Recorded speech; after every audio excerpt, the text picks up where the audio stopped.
Hey, we're live. Oh, 1 second. I'm not hearing any audio from you guys on the stream. Can someone just give a quick shout there? No, 1 second. Technical issues, as per usual.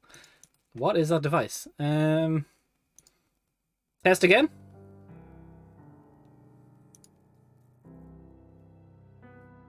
I don't.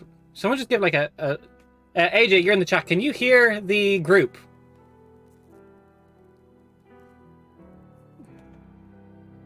One second. This always goes well. I think I know what's going to happen here. Okay. Ah, yes, it's defaulted to default. There we are. That should work. That's what it's supposed to be. Hey, where we can hear you guys now. Oh, damn it. So, welcome. This is our mini-series we're running. We're back to the Eldritch Scribe. I've got a couple of lovely guests. We're going to introduce them in but a moment. But this is our Into a Serious mini-series. It is going to be a 4-part narrative experience with high-level characters and high-level stakes. The premise is we have 3 beautiful players, and they are apprentice or worker or hired by Ruktan Sizik, a lead arcanist of Mantara Thyr, in the home of Kerakin, trying to unlock 10th level magic by letting the blood out of a higher being of each of the 9 realms. So far they have gone by without a hitch, one by one, until a hiccup in today's experiment. You've done angels, you've done demons, but the tricky ones are the devils.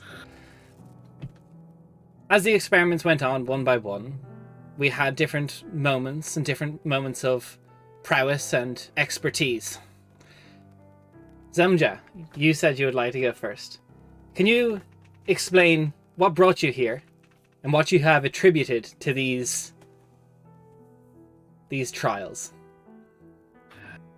Well, it was probably my bardic training more than my more spiritual side that brought me here. And I am fascinated by the magic of creation. So I came to assist and see what I could learn. My skill set is very much controlling that which emerges, keeping it in place while the others work their will around it. But I also can create things briefly and use that to help bind, I guess. And any prior renowned exploits on your journeys of things you have fought, felled, or friended? Oh, yes. Just yes. Just don't give me anything else. Yes. Next person. Yes. Very much so. Very famous. Much wow. Yes. I have slain several. So dragons are not a thing, or dragons are a thing? Dragons are, but you have to pick from light dragons, air dragons, wasteland dragons. I've slain several nasty dragons. I spent some time out in the wastelands slaying dragons. This was unpleasant, but it was necessary. The tribes out there required it. And there was also a run-in with a particularly angry halfling, but we won't go into that. No halflings, so that is just straight up brain fog. But okay, and what is the beautiful voice and face behind Zelmja? We've got Josh. You want to talk about who you are as well? Ahoy, mateys! I be Josh the Pirate. Yeah, you can find me on my channel Corsair's Cove, where I run D&D. And sometimes other shit. And others. Other stuff. We had a 3-shot of Mutant Chronicles run by our Swedish friend Tony Karlstrom. He came along and did that. It was pretty fun. Awesome. It was a really good show. I get all over the place as well. I played on Ardana on Friday night. No big thing. I inhabit the Twitch space playing the D&Ds. You can also find me on the podcast There Be Dragons, where I play the infamous and deadly pirate Scan Felspar and his little dragon, Rush. Okay, perfect. And Raph, Nate, do we have a volunteer's tribute? Who wants to go next? All right, Hawk. Oh, easy. All right, cool. I'll do it. Well, Hawk thinks this is an incredibly terrible idea. Demons should belong where demons live, and angels should belong where angels live. I'm not here to help. I'm here to make sure that things don't get out of hand. And they probably will. I've spent a little bit of time in the Rectory. I've spent a little bit of time in the City Watch and adventuring, as we all have. But when I heard about someone trying to push the boundaries of magic, curiosity and anxiety took over, and, well, I felt like sometimes ambition needs someone to make sure it doesn't get out of hand, and that's what I'm for. Okay, and do you want to tell us some of your past exploits? Oh, See if they break any existing canon? Great new canon. No, I stay away from ships. Your loss. My time as a youth was spent in the Priory, and I was looking for my calling. They always said I was a good man with a good heart, and I'd make a good cleric, but the presbytery didn't really strike me until I found the writings of Saint Vidcarlin, the patron of order, and they spoke to me in a way that they didn't speak to anyone else. So, those books have been sequestered, liberated, and now they come with me to travel the world. And, I'm almost as old as they are now, but it should be fun. All right. And Nate, do you want to talk a little bit about who you are behind the beautiful voice behind Hawk? Well, currently I'm living my best ISO life. But normally I am the co-founder of Forge Gaming Accessories. We are Western Australia and Australia's the world's greatest, in my opinion. I'm not going to dispute it. Dice accessories creators. We create beautiful product. Let me pull some stuff up. I already have. Dice trays and three-quarters of the cast can't be wrong. Out of exotic and Australian hardwoods, and it's all made in the beautiful, best place on the planet, Western Australia. When I'm not Aaron's garage. yeah, not anymore. But when I'm not doing that, I'm normally pestering the Western Australian and online D&D space, usually heckling Josh as he tries to learn different RPG modules and nerding out when he's learning BattleTech, which was awesome. Do more of that, please. Yeah. Oh. Okay, and last but not least, we've got a resident usual, my trust and tried confidant. Raph. All right. Well, I'm playing Ishtam Thane, Traith, who is something of a renowned arcanist within Mantara Thea, and very well respected amongst certain circles for his aptitude and knowledge into all sorts of magic, but particularly those concerning abjuration, and the knowledge of the weave itself, how to deconstruct it and understand it. For what many would know, there's not many great feats and achievements that have taken place. As most of his time, according to most people, has been spent in quiet research and study. Raph doesn't get a shout out. You can find him here every week, unfortunately. You can find me here every multiple days a week. Sunday, Monday, and Wednesday. I am here on this channel, so please come along. For some reason, I hate that you say Sunday, Monday, Wednesday, rather than Monday, Wednesday, Sunday. Just I know. I realized after I said it, but I was carried through with it, so you know.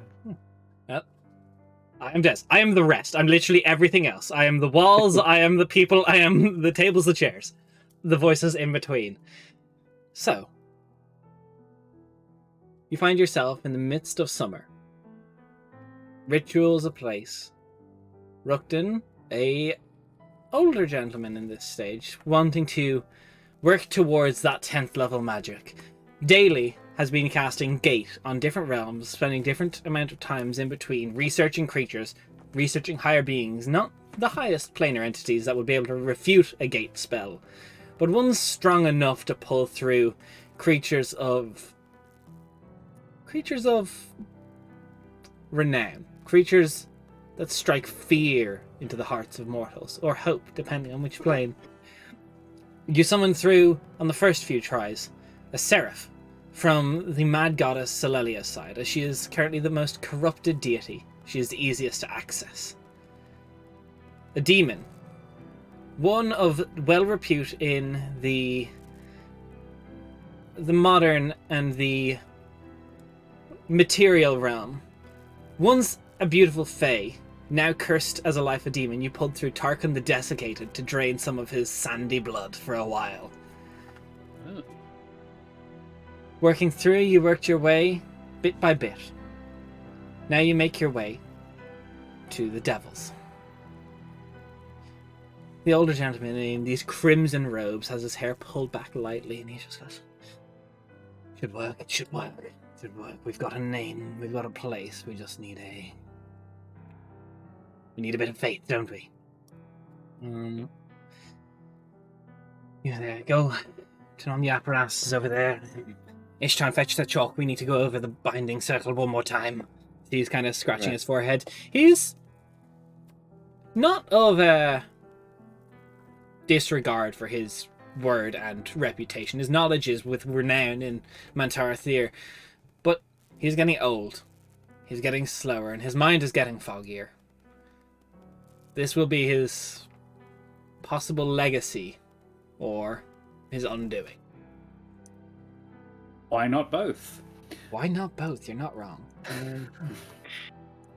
Very well. I'll grab that. As you all stand around, he grabs the staff. Rukton is quite capable. He is a highest level caster that can reasonably be done. 9th levels he got well within his youth, and has since chased the dream of reality-breaking magic. He starts drawing lines. Keeps his book of names quite close to him, as this is his research and no one shall steal it. The credit will be his. You will all get a footnote. You will be paid well for your time here, but the glory will be Rukton's. So he flicks through pages, walks to the middle of the circle, waves a hand. The large gate, purple, ethereal. That is in, and magic starts going off as you see crackle coming through. It's not like the past few times. The gate tears open this time. The stability of Rukton's magic, the usual casting, looks different. As he goes, that's not right. It's not right. She looks back. He goes, Ishran, the chalk! As he reaches out to grab you, and all of a sudden and Middleware's elbow is just cracks with ash and falls down. As it's not meant to work like this. As he and goes up in smoke, as pulling through. Mortals, say my name. You will get nothing but disdain. As a pit fiend comes through the gate. Can I have everybody roll initiative? So, to be clear, Rukton just disappeared. Rukton gone bye-bye. Right. Well, okay, jolly good. Well, I told you all this Initiative, is a you bad say. idea. Initiative, please, if you could. Select your token. Oh. Oh, okay, good. Ooh, that's Fantastic a initiative. nasty start for me. Let's get this calm music gone. Get this go.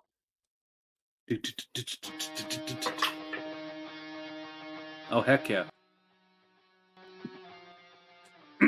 So, Let's go! one by Exactly. one. Josh, you got an 18, yes? I did. Ishtarn, you got a 2 in that one. And That one. Hawk, what did you get? 10. 10, okay. Let's see what the pit fiend does. Inevitably 10 better plus than dex. me. My dex So- is donuts. I believe that will put us first in initiative order. Samja. The binary circle's not working. Oh dear. The gate is open. Okay. The gate is not closing even with Ruktan's death. What are you doing?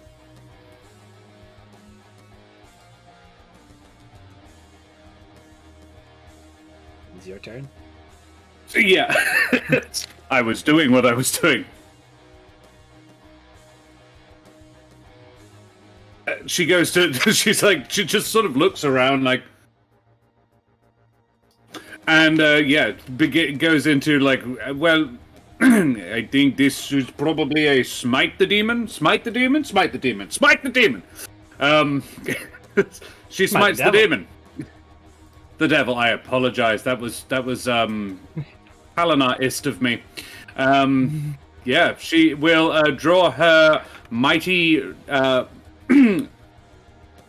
her maul, the head of which crackles with energy, she'll come in swinging. Why not? Going for probably a knee, because this thing is a big thing. It's a little bit big. Oh no! Oh. So you move up and you crit first hit. Okay. Yeah. Go. So it bodes well. Good. So, and I did say smite. You did. So we'll pop a smite on that. Maybe I don't know. Let's go 3rd level. Go big or go home. So yeah, that's a lot of dice. It's a few dice. It's a few dice. So it's we start off with 21 bludgeoning damage, a further 10 lightning damage, and I want to say 4d8s. I believe it's 4d8s. As a paladin, are you immune to fear, by the way? I believe you should be. It feels like something you should be immune to. Yes.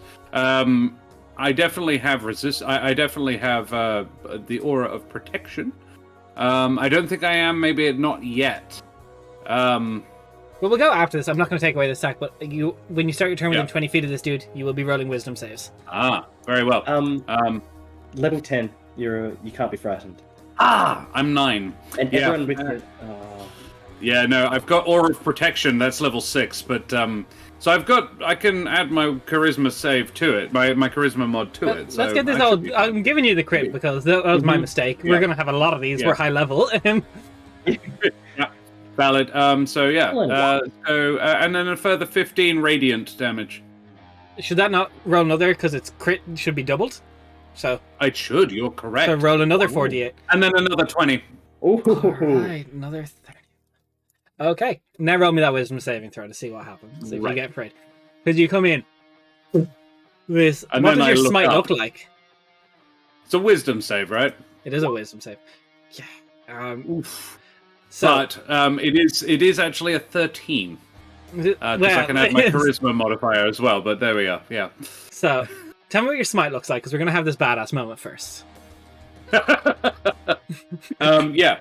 So she's like, smite the demon, smite the demon, and brings in the she just raises it. It's pretty simple. It's nothing special. But as she raises the hammer up, the head glows, and just sort of bursts into crackling lightning all around it.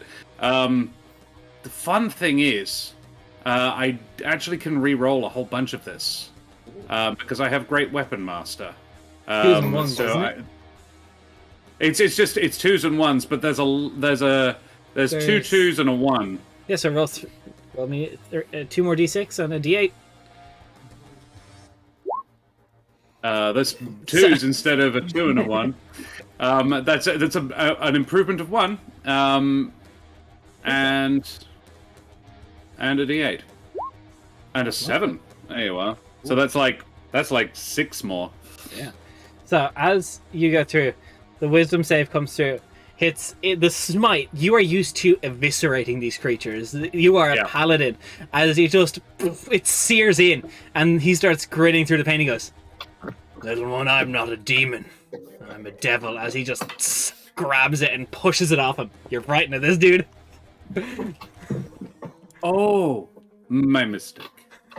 You've friend more being... Disadvantage on I was attacks. just like, I'm right next to him. Yeah. It doesn't force. It's not the just... frightened, the fear spell, so you don't have to run away from it. It's just disadvantage to attack him. Okay, right. Well, I'll do it again. A 28. Disadvantage, yeah, that still hits, even a disadvantage. I'll have a plus 11, baby. Yeah, cool. So this one's no smite. She's a little bit like thrown by this. So just the normal. And look, it's still. I'm just gonna re-roll one of those. It's still a 6 for the lightning and a 6 and a 2. So I'll just re-roll one of them. A 5. That's a little better. So 16 plus 6, 22 more damage. A little bit more lightning. She's like, "Oh, my apologies." So it goes in again. It sears, and he just goes, "My turn then." As he pulls his large mace, he is. Yeah, you're first. He's going to unleash 4 attacks on you. Great, but I would like to give bardic inspiration to the cleric, as a bonus action. Not a cleric, love. Roy, can you help, please? I will try my best. That was me giving you bardic inspiration. Congratulations. It is D8. I'm only like 6 levels of bard. So, the mace to hit you. I love having big modifiers. That is a measly 17 to hit. Does not. Does not. So the mace comes through. He kind of sweeps and lets his tail take the momentum coming in, sweeping with the tail. Does a 29 hit you? Yes, a 29 does. It might. So let's give you. Do you have any resistances I need to know about? Probably not. I think it's acid. That with the tail, it's 24 points of damage. As he comes full circle 360 degrees, he's going to sweep up with his claws. Good. 17 again, you just dodge out of the way, and then he's going to come in with a bite, which on a 19 plus 14 will definitely hit. Oh, okay, yeah. Can you make a Constitution saving throw for me, please? No, good. Oh, it's already added for me. That's handy. No, my saves are rubbish. Okay, so I'll give you damage first. So that's 25 points of piercing damage. And you will take a heap of poison damage at the start of your turn, so please remind me of that. And while poisoned this way, you can't regain hit points. Ooh. Oh. That's mean. That is. That's nasty. And we'll give a bit of a. I will be really gonna make sure people can't move away from him. He's gonna just sweep over the wings. He barely gets up off the ground, just a big jump. Lands. And then that's rude. Roy Hawkins. Hawk, what are you doing? Mild panic. Large amounts of panic. I will turn to Zemja. You're still frightened. You need to take care of that. Mechanically? You as well. Make it. Hawkins, you start within 20 feet as well. Wisdom save. Wisdom save is actually okay for me. I'm a +9 at it. I was really kind of hoping to be good at it. Look, you can't always get what you want. Yeah. 15. 15. Fail. DC 21. Ooh. You were also frightened. Oh, you saw this dude eviscerate the Archmage who was in front of this with just a blink. This is going to get bad. Well, I knew that was going to happen. I've been telling you for weeks. But anyway, I don't mind being frightened. I'd very much rather the Paladin wasn't. So I'm going to run around next to Zemja, and I'm going to quicken spell cast Heroism. So you have advantage on saves against being frightened, and you cannot be frightened. So in your next turn, you will not get frightened anymore. Right. And that's a quicken spell, and then I'm going to use my action to disengage and run the hell away. Valid. Okay. So that's Might have been one. Might have been optimistic of me to give you the inspiration, but yes, no, I appreciate it. So I was there, right? Yeah. One. Yep, that's good. Okay. So. You can use that inspiration on damage rolls as well if you like. Ooh. It's a creation thing. Okay. It's Oh, nice. That's cool. magical inspiration Dope. or healing. Both work. Oh, that's better. Mm. So. It's kind of why I gave it to you. Ishtar, and you see the mentor Yes. get eviscerated. You see everyone get frightened. Can you see if you get frightened? Wisdom saving throw. Absolutely. Thankfully, I have proficiency, so let's see how my rolling goes.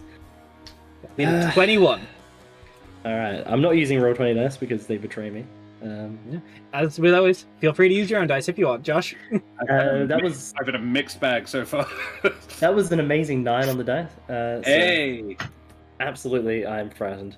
Okay, yeah, reasonable. I think that is a very Yeah, fair thing to yeah. be frightened of. sensible boy. So on the start of my turn, taking a look at the, arcane sigils and, the various enchantments and everything that were cast around the place, can I see anything out of place, anything that went wrong with the process, given I was probably involved in that side of things? If you would like to use your bonus action to give me a quick investigation check, like a rapid investigation. Yep, absolutely. Ooh, that's a 24 all up. 24. No, that's why you're frightened. Okay. Everything was done right. This is wrong. This is wrong. Okay. Someone help. Yeah. Not only fear, there's now panic in his eyes. Counterspell. Someone counterspell, perhaps? Counterspell, maybe. Counterspell? I don't think that's going to work here. And he Then will... smite the devil. Smite solves everything. He'll reach out towards the devil and just crush in his hand as he will cast... What's it called? Mental Prison on the Pit Fiend. Yes. Alright, what So am I intelligence rolling? Saving throw. Intelligence saving throw. So, the Pit Fiend has magic resistance, so he gets advantage on these. Of course. Just saying. Oh no. Oh Right. no. Yeah, but that's like stuff. That is a natural 20 for a total of 26. Okay, So well, hot, right? still takes 5d10 psychic damage, but the spell does not take place. I'm very disappointed. Roll me that 5d10. 5d10. Absolutely does. 24 psychic damage. That's still respectable. Still respectable, but I am now facing down a very angry devil by myself. So, No, you're not. I'm right there. as we get to In initiative spirit. count 20, he just starts... Mortals don't know what you're bringing in on yourself. All of Asiris will topple your kingdom next. As the portal starts cracking open and vines start coming through, and it ignites in fire. Zelja, you're no longer feared, and since you are no longer feared, you're immune to the fear. But it is your turn. Or does heroism get rid of Cool. fear? Can you be, or does it give you No, advantage? she's gonna. You save whenever you save from the. So when you make the saving throw to stop being frightened, which is at the start or end of your turn, DM, Yes. then you can no longer have that reapplied. Okay. Right. So we do have to make the roll first then. So I still please. have to make the roll. Here it comes. That's an advantage. 17. Nope. No. DC 21. Oof. Yep, nope, still scared. So let's get this calm music gone. That's a little bit calm for me. It was too calm. Yeah. It's a big up. Panic. Better. This changes Zemja's plan not at all. Yeah. Zemja is going to go. Why is counterspell not an option? She says as she smites the devil again.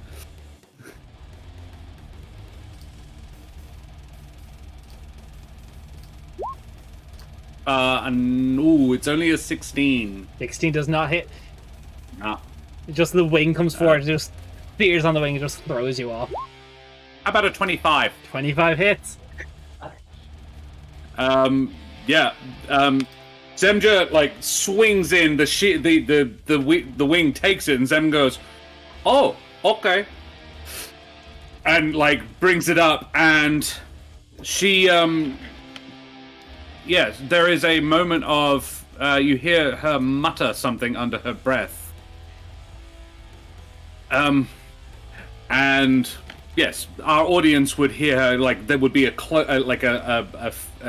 close up on her face as she goes, "Justina, hear me?"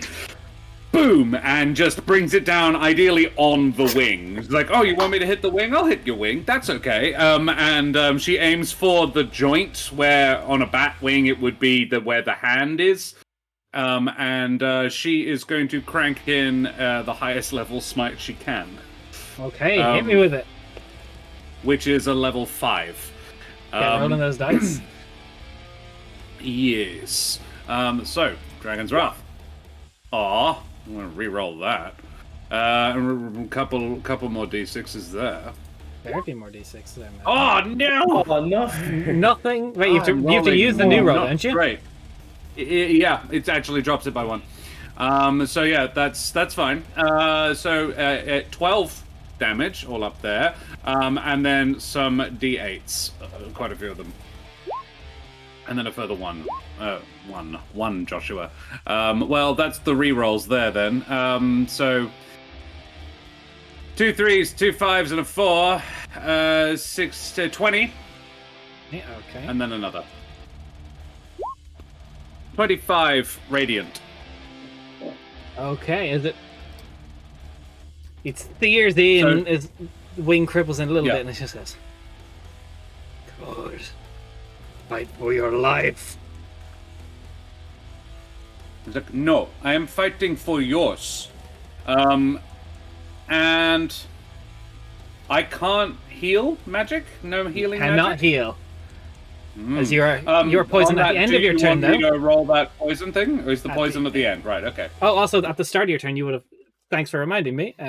Taking poison damage. So, That was why I was asking, yeah. yeah, we definitely. Josh, can you clear poison with lay on hands? Yes. But that's an action. Alright, I'll see if I've got some cleric nonsense that I can use. Or at least I'm reasonably sure. I can do basically everything else with it. That is 26 poison damage you take at the start of your turn. And at the end of your turn, make me another Constitution saving throw. Okay. And 20. Okay, I'm not looking grand, everyone. Just FYI, mechanically bloodied. And a con save, you say? Please. You're still poisoned. You can't regain hit points, and that poison's coming through again at the start of your next turn. But first, the Pit Fiend gets his turn. As he looks around, he goes, It's not rolling. Why are you no roll? "It's gone through 4 times for us. 5 times." I was scrolled up. An 18. Oh no, a 6. All the others were really good. So, Take 6 that is the 19, that'll be first. fine. Funding? 6 was the first one. Yeah. 6. Doesn't, no. No. No. Unfortunately not. As the Pit Fiend turns around, he just goes, "You're fighting for my life. Let's see you take it." As he's going to grip the mace and just... I apologize. There is one more thing I would like to do before before my turn ends. Oh, that's an action. Is it cry? There was a... should have done this before. Divine favor. On me and my buddies. Okay. Would you like to explain to people what that does? Yes, your prayer empowers you with a divine radiance. Until this spell ends, your weapon attacks deal an extra 1d4 radiant. And just a little bit more damage. It's a concentration spell, so probably not going to maintain it. That's funny. Let's see how that goes for you. Yeah. So, let's go. First attack, the mace Make the most of it, Roy. is a... Oh, that 32 to hit. Was this me? Yeah. Yeah.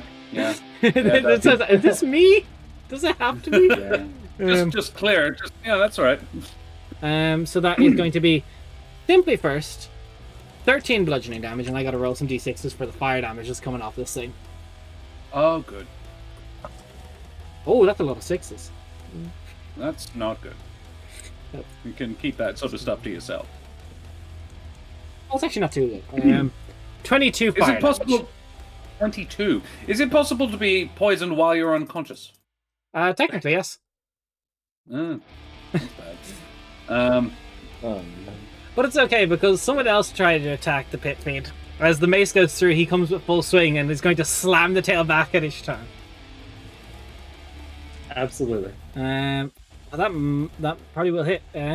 21. Do you have shield?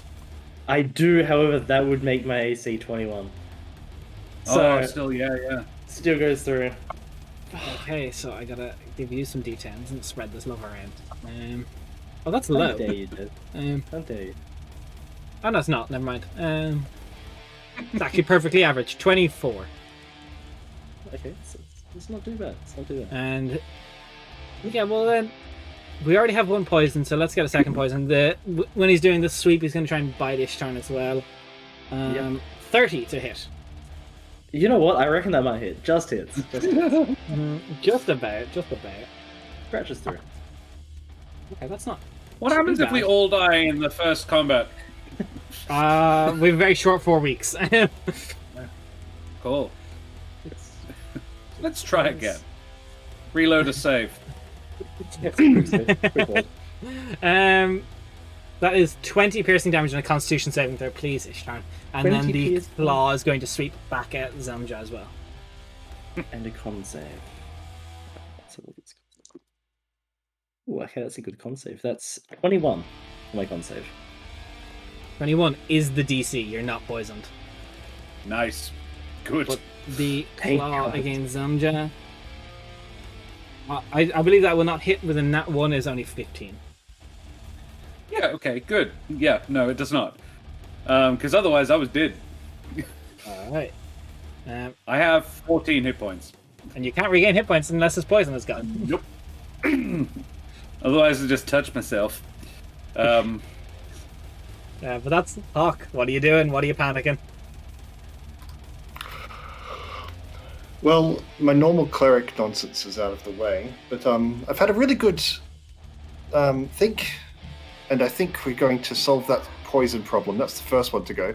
So I'm going to reach out into the little pouch behind my back, and I'm going to pull out some diamond dust. I'm going to run and dust it along the back of Is that Zenja's touch? head. It is. I'm going to move forward and then come back. You can't move closer to a creature when you're frightened, so I'm going to need you to make that wisdom saving throw first. Oh, balls. All right. Natural 1. You can't. Sorry, I've got You try and go, and you're like, 6-year-old. you just losing his freeze. You mind on can't, the like, other side of the you room. want to move forward, but your body is just screaming no. Hard pass! Hard pass! Don't worry, I've got this. Kill it! Okay, well I can kill it. Killing it's easy. Oh, then why didn't you do that before? Well, Imagine. analysis paralysis. I will, instead of reaching for the diamond dust, I will pull out 3 small little buckyballs, and I'll raise my hand, and they're going to start spinning around my hand, and a beam of energy is going to blast as I cast Disintegrate against the pit fiend.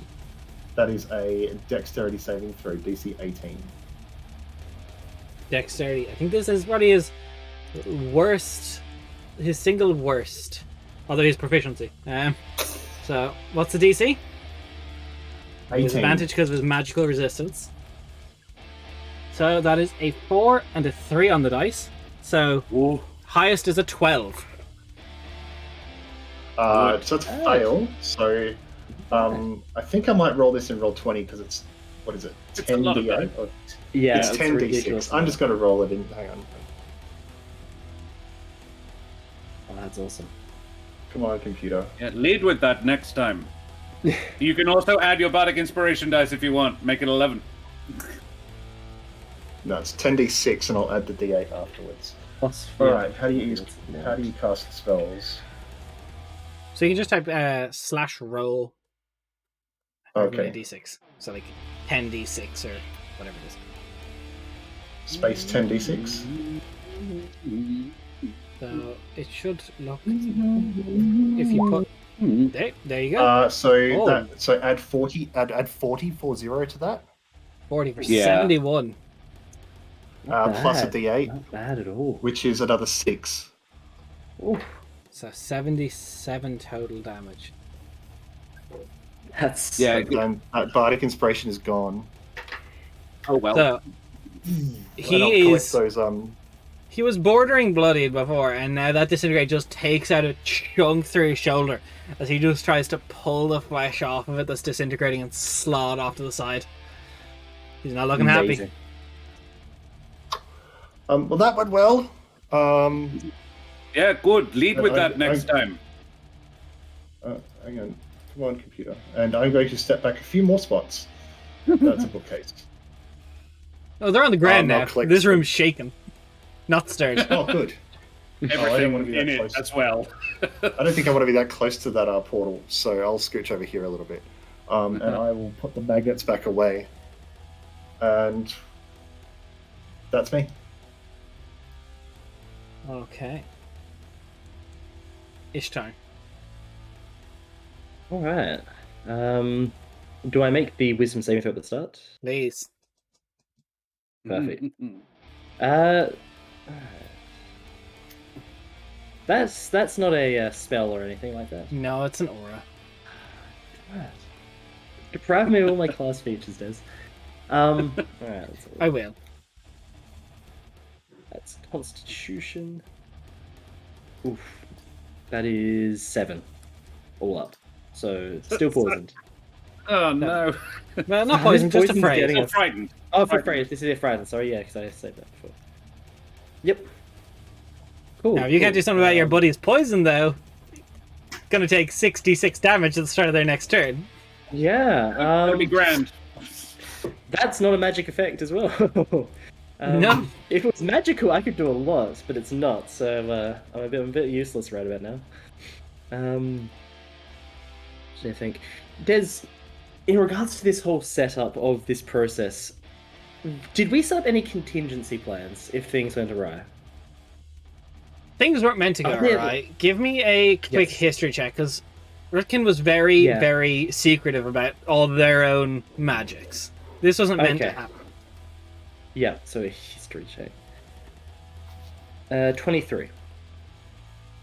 There's a lot of supplies in this chest that you saw Rutkin get to and use. You're not sure what is in there, but if there's anything that can help, it's in there. Oh. Also, you see Rutkin's staff of the Archmage sitting atop that chest that got blasted off his body. Ooh. Ooh. Ooh. Free real estate. That makes me want to head over to that chest and start looking. That's weird. Sorry, let me just have a look. I think I've got something prepared for this, actually.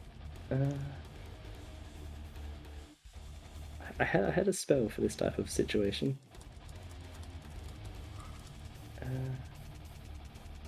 Sorry, staff of the Yes. Magi. Staff of the Measure? Okay.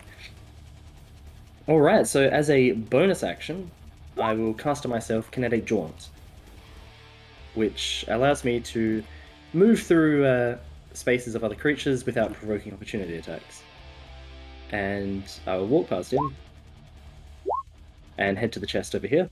Okay. And would it be an action to search? It is an through it? object. It's an action, so you would have to use your investigation check. Yes, happily. That is 22 all up. Okay. So you put your hand on the staff of the Magi, you're like, this is nice. Quickly pocket that.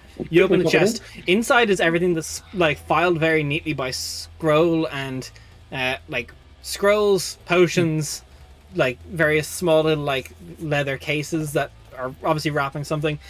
Which one do you want to draw your attention to first? Because there's too much in this chest to try and get through it all in one turn. you want to look at the potions, scrolls, or Probably scrolls. okay. So within it, you find one scroll of banishment. You find a scroll of true resurrection. You find a what else? That might be useful. Yeah. You expeditious retreat, and what other ones? In a second, let me just converse up my notes.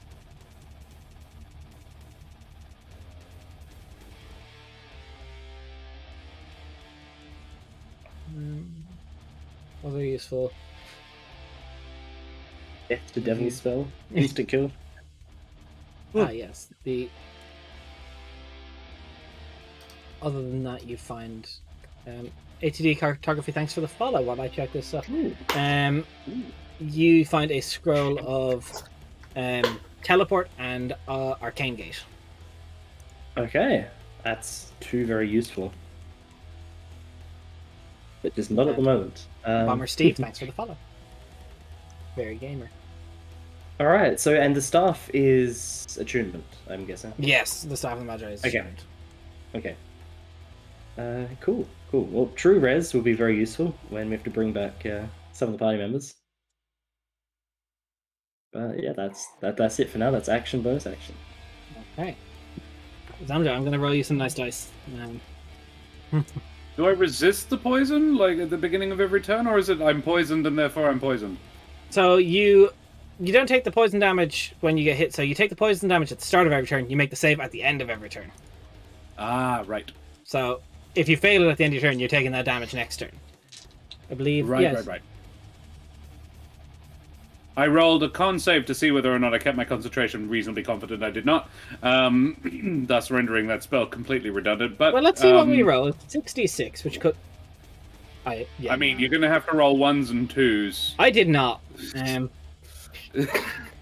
That's 6, 6, 6, 5, 5, and 1. No. So that's I mean, 18, 3 of those was enough. 24. I have 14. You see I'm Zamja. out. At the end of your turn, though, do make a Constitution saving throw with your currently unmoving body. I did, because I rolled 2 of them. The 22.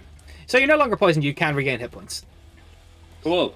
So, at the top of initiative, though, he gives out this bellowing roar.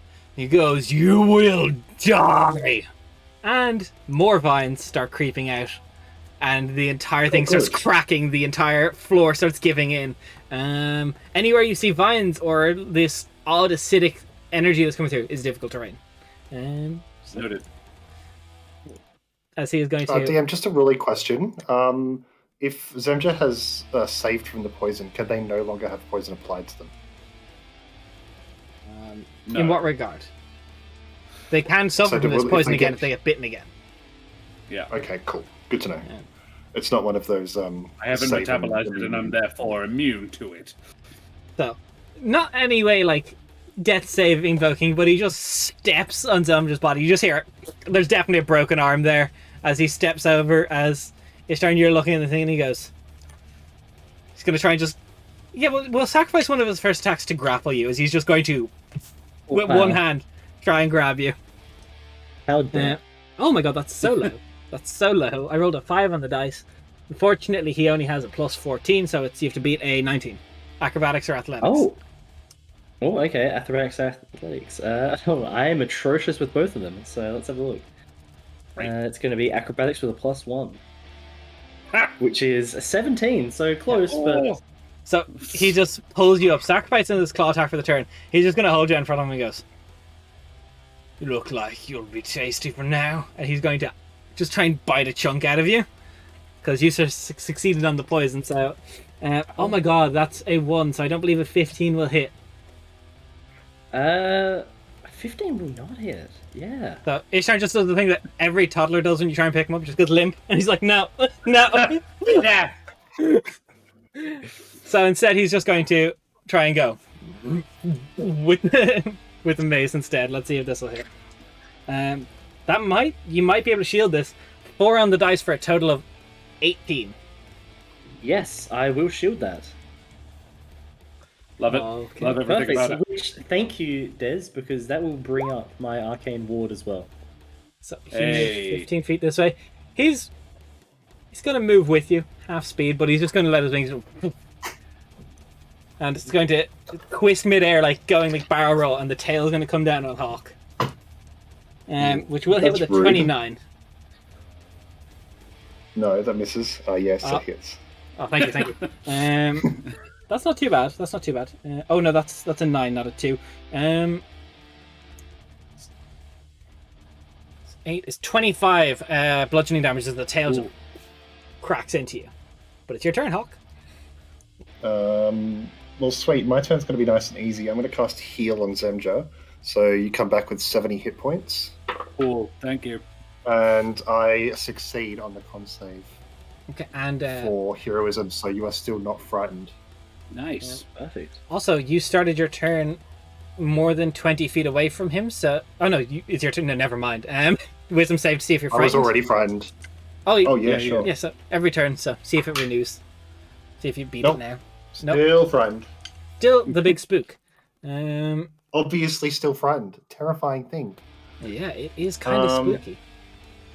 But I will raise my hand out, and I'll try and push as much divine energy as I can into Zemja and try and close some of those wounds. And it's like a Red Bull kicking in. You jolt awake. Oh! Bit of help! Bit of help! And yeah, I reckon it's time to get a bit weird. You're going to see... so Hawk wears this kind of black, long, three-quarter coat. It's got like a fur lining on the inside, but the coat is a leather that's been patched together. It looks like it's a hide of some animal. Any attacks you're making with me have to be at disadvantage because I've got the Cloak of the Displacer Beast. Cloak of Displacement, rather. It would have still it's been all right. We are where we are. 22. Yeah. I would have... Anyway, we are where we are. But on the back is gold. It looks like stitching, but it glows a little bit. And two otherworldly wings are going to blast out as kind of like god rays shoot out from behind my back, and I get a flying speed. I'm going to fly up 5 feet. I'm assuming this is a large creature, so I'm not going to leave his... Yeah, cool. And I'm just going to scooch over here, just so I can see everyone. And I'm up a little bit.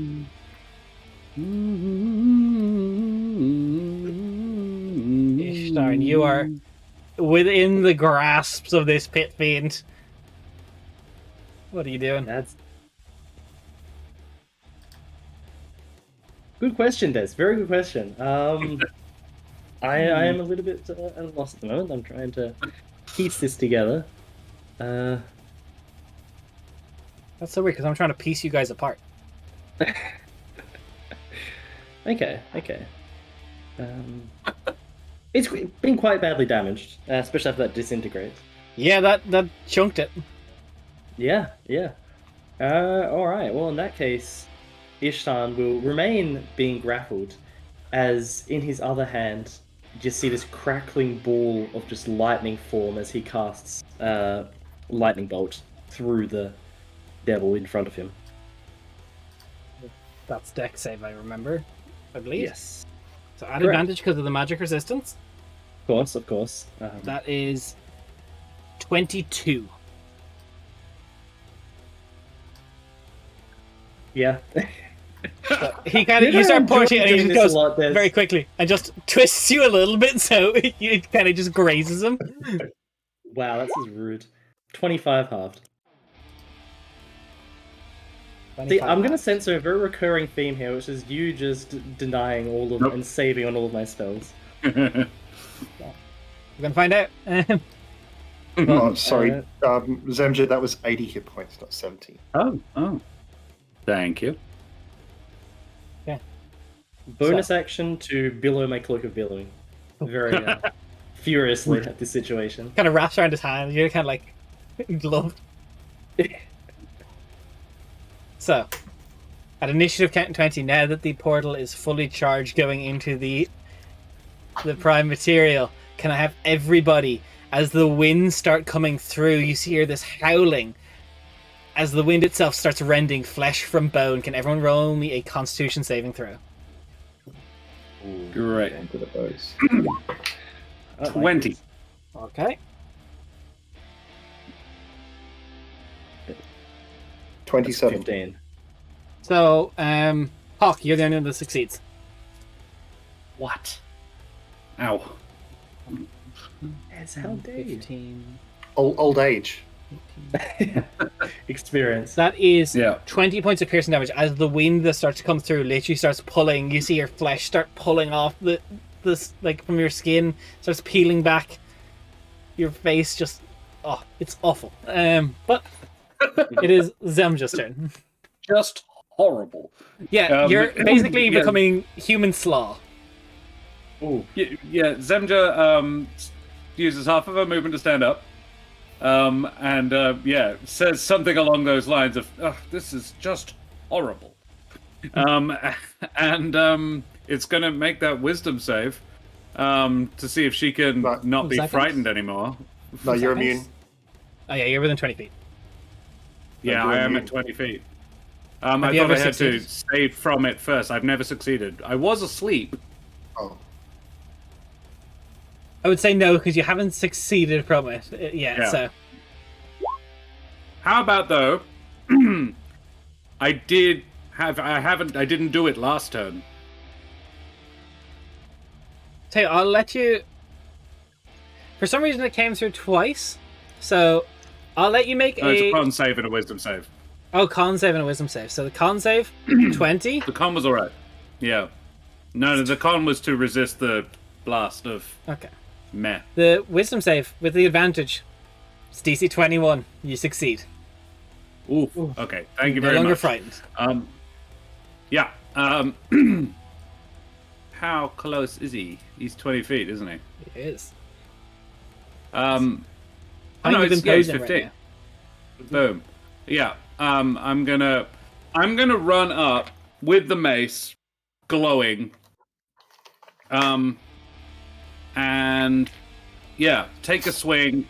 I'm aiming for his hand or wrist to get him to drop the squishy wizard. Thank you, Gavin. No guarantees.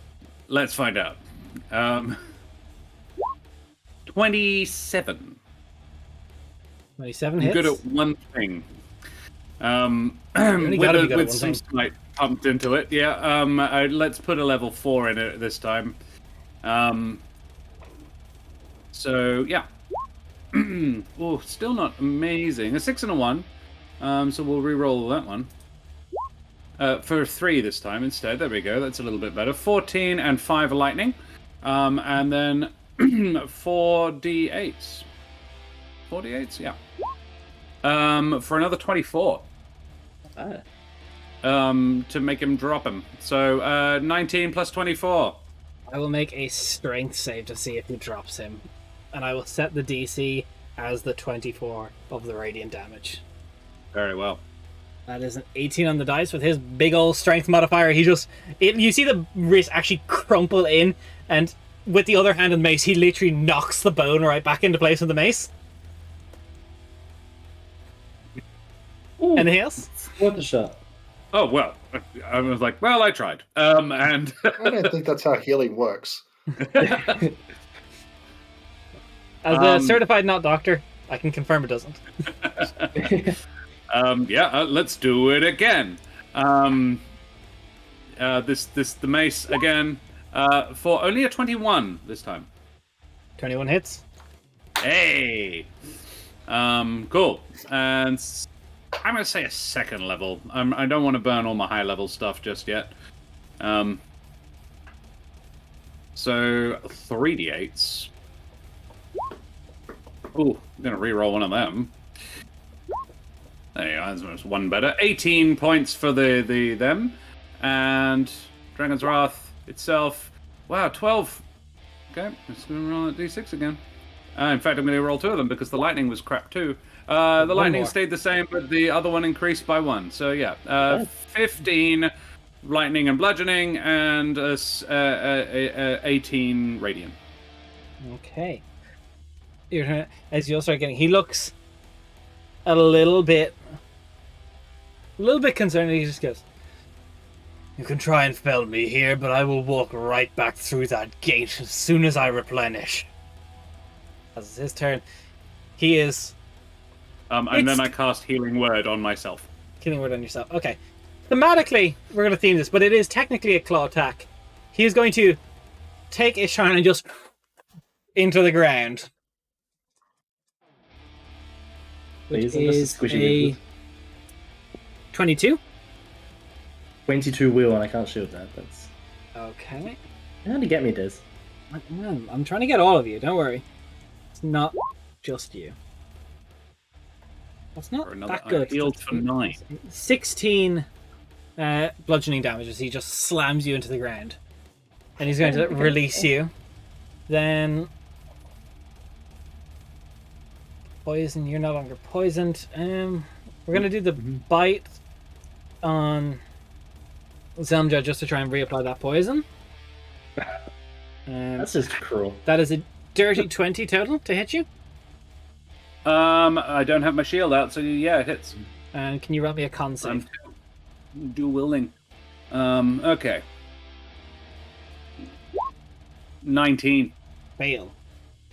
That Yeah. is 18 plus 8 is 26. 26 piercing damage with the bite, and at the start of your turn, remind me of that poison damage. Then we're gonna. You've been talking about healing. Hawkins gonna go.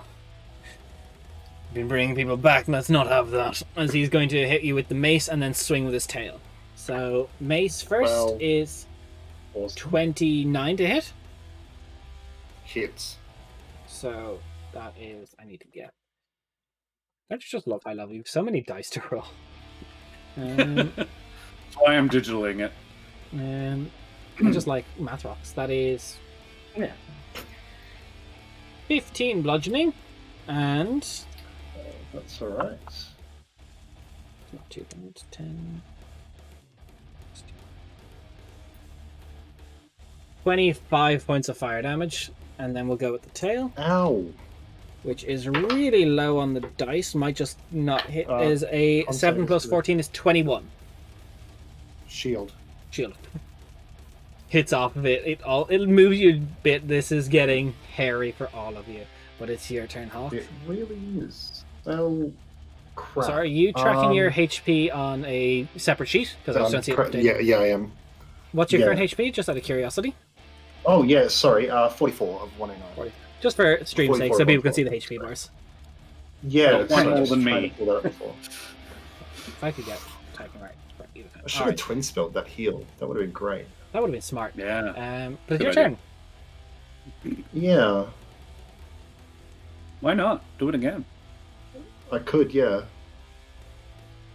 I'm on board with that. Alright, cool. Ishtan, what's your hit points looking like? I am just under half hit points. So you're seeing a nice 50. But that's a wizard, so that's like half 53. of regular people's. 53. Oh, you got heaps of hit points. You'll be fine. Yeah. I had 20 temp hit points as well, thanks to my ward. So he's an abjuration wizard. He's got a really high. Oh no, he doesn't have that high an AC. it's not that high. Did It's better than a normal wizard. Put it that way. If you're looking for his AC, it's going to rotate through the little thing on the stream. You can actually see it down there in the corner. Oh. All the stats will rotate. You can see everyone's stats. Cool. Did you say this pit fiend's not looking like he's looking? Oh, he is. He is declared that he is probably close to death, but he will be back. Because it doesn't matter if he dies in the prime material. It only matters if he dies in Asiris. What if I disintegrate him? What if we push him back through the portal and then kill him there? I'd like to see you try push him. Disintegrate. What's the wording on disintegrate?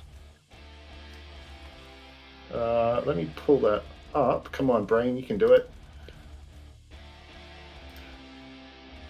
This spell automatically disintegrates a large or smaller non-magical object or creation of magical force. Oh no, wait. A creature targeted by this spell must save. The creature is disintegrated if the damage leaves it with 0 hit points. A disintegrated creature and everything it is wearing and carrying, except for magical items, are reduced to a pile of fine grey dust. A creature can be restored to life only by the means of true resurrection or wish. I'd actually say no. If he dies by disintegrate, I will put him as not be able to because won't go back. I'll give that. If he gets disintegrated, he's not coming back. Fuck it, style points. Let's go. Do that. Ah. Do that. Yeah. Well, I've burnt my 6th and 7th level spell slots, so go big or go home. 8th level disintegrate. 16 d6. 8th level disintegrate. So is that a dex save or is that a to hit? It is a dexterity save. And it's an all or nothing spell if I remember correctly. He does have advantage and he has a No, plus it's 8. half, isn't it? It is half. It is half? Okay. Yeah, it's half. Yeah. That is a 16 plus 8 for 24. That succeeds. Okay. Oh, it's that Kate guy. 16. Oh. That's 70 damage plus 40. So even at So that's half, 110. 55. God. that doesn't matter. He gets disintegrated. What does it Best look like? healing. Oh well, the 3 lodestones spin around, and 2 more pop out because it's high level. And the blast of this like hot white light hits him, and instead of a searing radiant burn, it hits him like a Mack truck. And as he does, it's kind of the friction of it blasting through him starts to flake away, and then the black takes over his entire body and he crumbles like Thanos. And then while there's a hole in his chest, you just see Zemja's face through the other side going like... Speaking of And Zemja, Hawk's going to Ishtar fly crashed down. on the ground, like... And I will say the best healing is not letting them do damage. And that's all I can do in a turn. okay. Speaking of Zemja. Speaking of Zemja, you're about to take poison damage. See how long this goes on. But Ishtar, do you have anything you can do to stop that poison damage coming through? As you're writhing in pain on the floor. Is it a magical effect, this? It is not. Then no. Also, Ugly Jester, thanks for the follow. However, I will stand up and... If it's my turn, I'll stand up and go to the chest. And you said there was potions in there. There is potions. Would I better quickly look at those potions and see if there's anything that would be useful for someone that is poisoned? It's already open, so I will not make this take your action. As I'll say it's bonus action to actually go through and look at them now that's open. You find 4 potions of superior healing, 2 potions of greater restoration. Oh. I can't just lay on hands. Well, at least we have these. You're going to need them. Yeah. It's like, don't, it's good. I'm that. Solve this. Well, The portal thing? Yeah, can we do something about that? you can try in a minute. But first, Zamja, at the start of your turn. 6, 12, 15, 17, 20 points of poison damage. And you can then... 20. I lay on hands. I'm gonna crank out quite a bit of it. It's 5 points to get rid of the poison. And then I'll drop in another 15 just to bring myself up to less than more than a third of my total.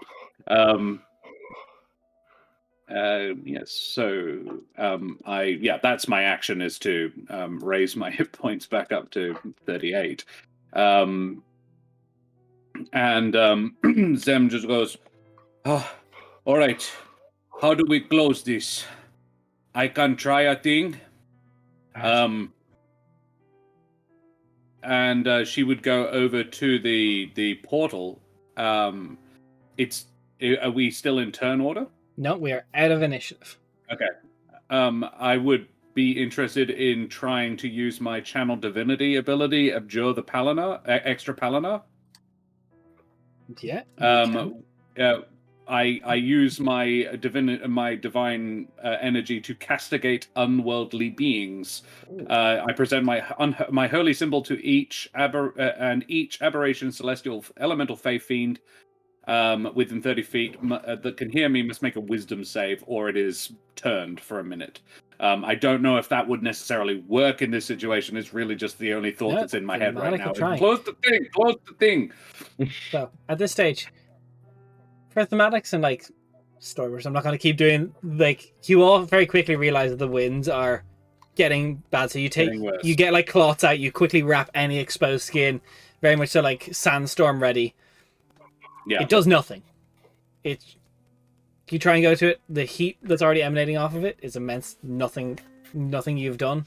Zamja, let's close this.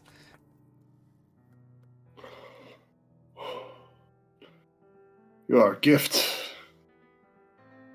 That went well. About as well as I thought. Not as well as all. Right. Any sign of the wizard? Yes, we have to pick up the pieces here. You're not sure which dust is Ruktin, which one is the Pit Fiend. Scrambling over. But it would be just everywhere anyway. Yeah, well, the wind is just... I did make that a bit difficult, didn't I? Does it matter? Ishtar scrambles over to where the portal area was and just quickly tries using his knowledge of, magic in general, just to see if he can just find a way of what happened here, what exactly went wrong. So you look up the large gilded touch your frame. shoulder. Sorry, and I'll walk over to Ishtar, touch him on the shoulder, say, "Take your time, boy. Figure out what happened here," and I'll cast guidance. So you look over the large gilded frame, this beautiful ornate thing inlaid with the most expensive gems the region can buy. Flames are wrapped all around it, purposely protecting it. You try and get close. These are not any form of natural flame. They burn hotter, and even getting close, like everything within like a couple feet of it starts to burn. You cannot safely get your hand onto this thing. All right. The vines as well, they are actually moving now as you get close. It's not difficult right now because they're moving quite slow, but they actually are approaching, and you kind of have to keep like stepping over and like going around because they're trying to get to you. They're slow moving. Would I know what would be happening here exactly in terms of the process and rituals and summoning? Why is this happening? Because this should not be happening. This should not be happening. You were right. Can you roll me an Arcana check? Yeah. Sure can, Des. Ooh, that is nat 20 plus... That is 30 all up. 30 all up. You recall briefly, it was... You've been with Rutkin a little bit for now, I assume. Like, for a while. Yeah. Even before the start of this experiment. I imagine, like, I helped with, like, a lot of the more, like, defensive enchantments to contain the magic involved and all of that sort of thing. So, going through the notes and sort of... You remember Rutkin kept a very extensive journal, which is on his table. Pages are blowing, and some of them are even tearing out. You quickly go down and you try and, like, pat them down, take it out of, like, direct line of the wind with your body. You start going through it. And it gets bit by bit, where you hear, almost in your mind, the writing of his. It talks about the 9 realms, okay? The old ones that made reality what it is. Not the ascended gods. The old gods, the ones that don't need worship. Put things in place to keep the 9 realms protected from each other. These books called codexes. The codices, specifically. One for each realm that stops planar travel between freely. It's what makes it so that there needs to be high-level magics like Gate and such that can just let us go there, but they can't just easily come through. That's why you need cults for the devils or demons to make large sacrifices. They need a lot of energy. The codices keep that order. However, if a devil was to get his hands on the Codex Encabulum, devils, or that archdevil, or whatever army they so do, once a gate is opened, they can take control of it from their side. They can steal it and make it permanent. They can freely travel to the prime material. You're not sure how they got the book? How they got the codex? You're dealing with 9th level spells. You're dealing with archdevils and higher beings. You're not dealing with imps. Rutkin called the wrong name at the wrong time. Put a gate where it shouldn't have been. And now, it's not going to close from this side.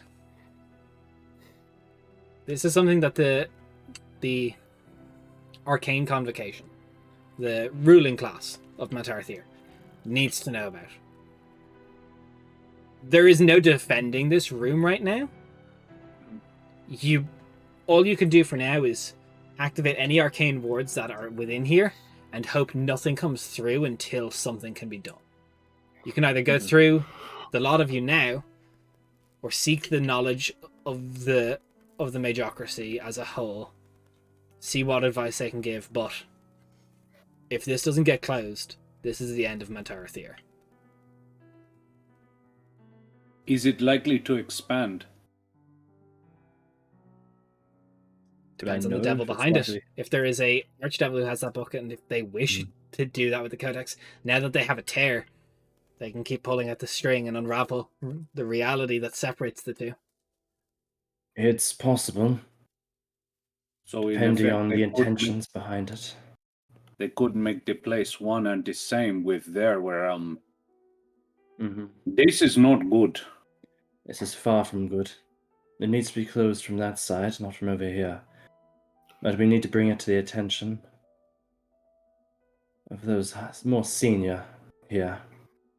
Would Rutkin know how to solve it? Maybe. He was a foremost expert in these matters, but... Can one of you talk to him? Not to him. No. I don't know you've got those scrolls, do I? No, I don't. No. Neither do I. Yeah. Actually, that's... Sorry. Ishtar, there is also the leather cases that you did not look at. There are also these we can quickly look through. I do have this scroll of true resurrection, however, that should still work. If we can manage to pull it off. Right. Well, not here. That's probably should get out of here. Right. I'll save my told you so's for later, but... I pick up the chest and I say, is there anything else we should do before we leave? I'll just quickly cram some of his journals and sort of writings and stuff in. And you... I will doing activate the wards. So we'll take this bit by bit. Ishtar, you're just trying to cram stuff. Can you just roll me a D100 and I'll tell you what you get when you get a chance to look at it. Yeah, in terms of like his writings, like his books and journals. Yeah, but and stuff you see the bookshelves on this map. They are gone, they're scattered, the winds have taken everything, pages are missing. Yeah. Give me that D100. Not focused more like on his desk and stuff, so let's have a look. Still, that is an open book and just page like 13. Okay. 13. And I would say at this stage, it does not require a high-level mage to activate all the wards. However, Ishtar, you help put in a lot of these wards. You can effectively make like a magic circle that things, for now, it won't be permanent, and given enough higher devils, they could dispel it. But you can make some form of ring that will stop devils from passing through. You can get these wards, and you can all get the fuck out. Because that's what you got to do right now. You could go... Yes. Well, I'm actually offering you this.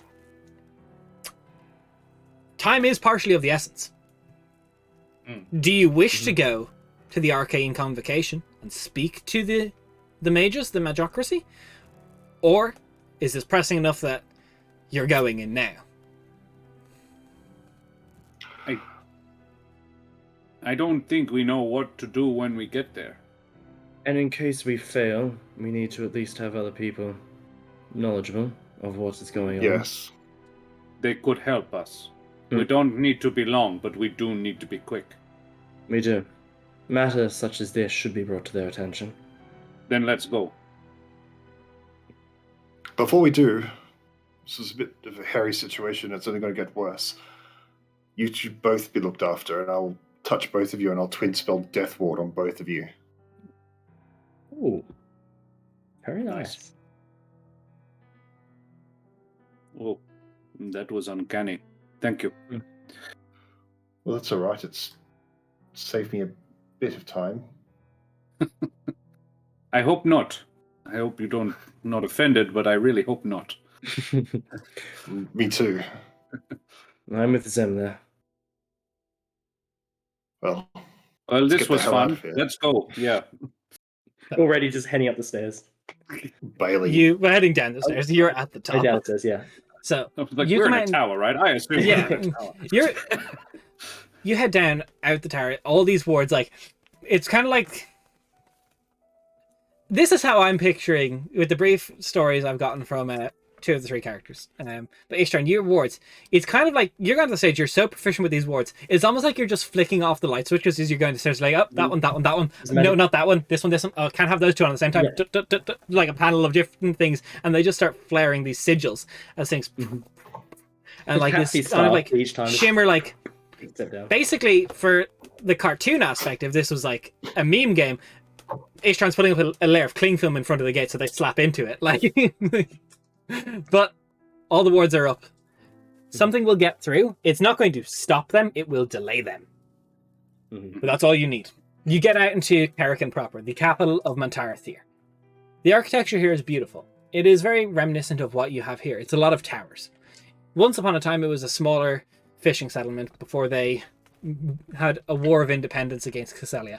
Ever since then, they've expanded their Arcanist culture, and their towers have become a thing of beauty. There's smaller bits, but it becomes a bit of a dick measuring contest between some wizards at a certain stage. Who can have the taller tower? It's like, this one's tall, and then like you see, many are currently under construction. You see just like large slabs of marble being telekinetically lifted. Everything down in the streets is just people waving at you as you go by. No one knows what's currently happening up there. There's just a sense of peace. People are like, oh, how are you doing? You get through, and there's like it kind of gets a little bit annoying as you're trying to walk through like Main Street, Karakin, as you're going through, and a lot of mage hands just have trays, and they're like, pastries, 5 copper a piece, pastries. And it's just like, fuck off. And like you try and flip the tray, but it's got like this like little sealed dome, and it's just boom, boom, boom, boom, like a bubble, and everything stays perfectly in place, and it starts to follow you, and you're like, no, and then it finally goes, oh, right, next to the person. It's like, then it gets to the stage where there's a little a Ravenfolk girl who she looks quite young, and she's walking through the streets, and she has this large spectral bell behind her. She would be a part of the college of oh my god, the Brass Lungs. The Brass Lungs, which is the Criers Guild of Quenthos. They are hired by each city to spread worldwide news. And it goes, shipping lanes between Rindleton and Castelia, slow. Rindleton picks a side. Arvagrad and Favendel currently have odd relations reported by Mantarathir informants. There is tension on the borders. It's just start cycling through some like lower news. It's like, on this day only, get discounts over in so and so store, and it's just like it starts cycling through like the paid advertisements. Yeah. It's like, oh, we should go check that discount out. you go through, it just goes, one night only, singing at the bar. Sahiri is at the Hammer Her Thongs. It's a brothel, but Baron 12, Yeah. Dragonlance 7. But yes, you make your way through. There is this large like set of like the commonly known as like the trifold. Is like the three main towers that the Arcane Convocation are all linked with. You head in, there's like a couple desk clerks that are like, do you have an appointment? No, We don't have time for an appointment. Urgent matter to bring up at the Arcane Convocation. Urgent. A lot of urgent today. There is a portal into hell that has been opened up. Portal to hell. Where is Brockton this? Sizik is portal? dead. I know he's old, but that's a bit sudden. Yes, because he was killed by a portal from hell. Mm-hmm. Oh, like actually? Yes. He hits like this No, thing we're on the side of the fucking door, with you. like Of hits. course, actually. It's like it's a This similar fucking guy. creative use of like an alarm spell where there's like a silver thread connecting each desk to the top of the roof, and it's just like the second that thread gets pulled, alarms start blaring, and it just goes whoom, whoom, and there's just suddenly all of a bunch of Eldritch Knights come down, and it's like, where? And they just a bunch of knights go, and let me just look. Get Yes, us someone who can do something. A female half-elf comes down. She just instantly teleports to where you all are. This is Marinis. She is currently on the Council of the Convocation as like the leaders of the political side of the Marnys, for those of you that are curious. All right. We have a level 7 trouble. Level 8? I think could be. Mm-hmm. 9th level. Okay, maximum problem. 9th level. The borders Right. between the realms are maybe not a thing anymore. Do you know of the codex? The codices, I imagine. That is not my area of study. This is of she has like a large folder and she starts flicking through pages. Rutkin got cleared for using gates to the realms. Is this you're all right? That would make you Ishtan, Zamja, and Hawk. Okay, I have all this paperwork. She flicks through. Which realm? There's- We probably would have been told. Asiris, the level of hell. Okay, yeah. Asiris. It's quite possibly the worst one. Well, probably second, I- third. Doesn't matter. So you're going to take the circle on the right-hand side, third door on the left. It's going to bring you up to the council chambers. We need a meeting. Already. Yes. Love it. As she hits like twists a little bangle on her wrist, as it kind of flares up again, she just teleports away. Right, no time to waste. All right, so No. Come along then, Toulouse. you make your way. You're like, okay, third teleport, third door. Okay, you take one wrong teleport. Go back down. Is this the council? Oh, thank God. There's currently a lot of people that just like smoke drops down, kind of like very like apparition from Harry Potter as these mages come in. Some of them are almost like ethereal, like astral projected, like different versions of their own body. They're projecting their mind. Oh, come on, spare the theatrics and hurry. So about 5 council members come in right now. There's a hobgoblin among them who's a little bit more senior. Very much so, like almost like tight military gear, but like robes, all like very, very prim and proper put together. Andrew, councilman speaking. Leader of the convocation in this matter. Report. Right.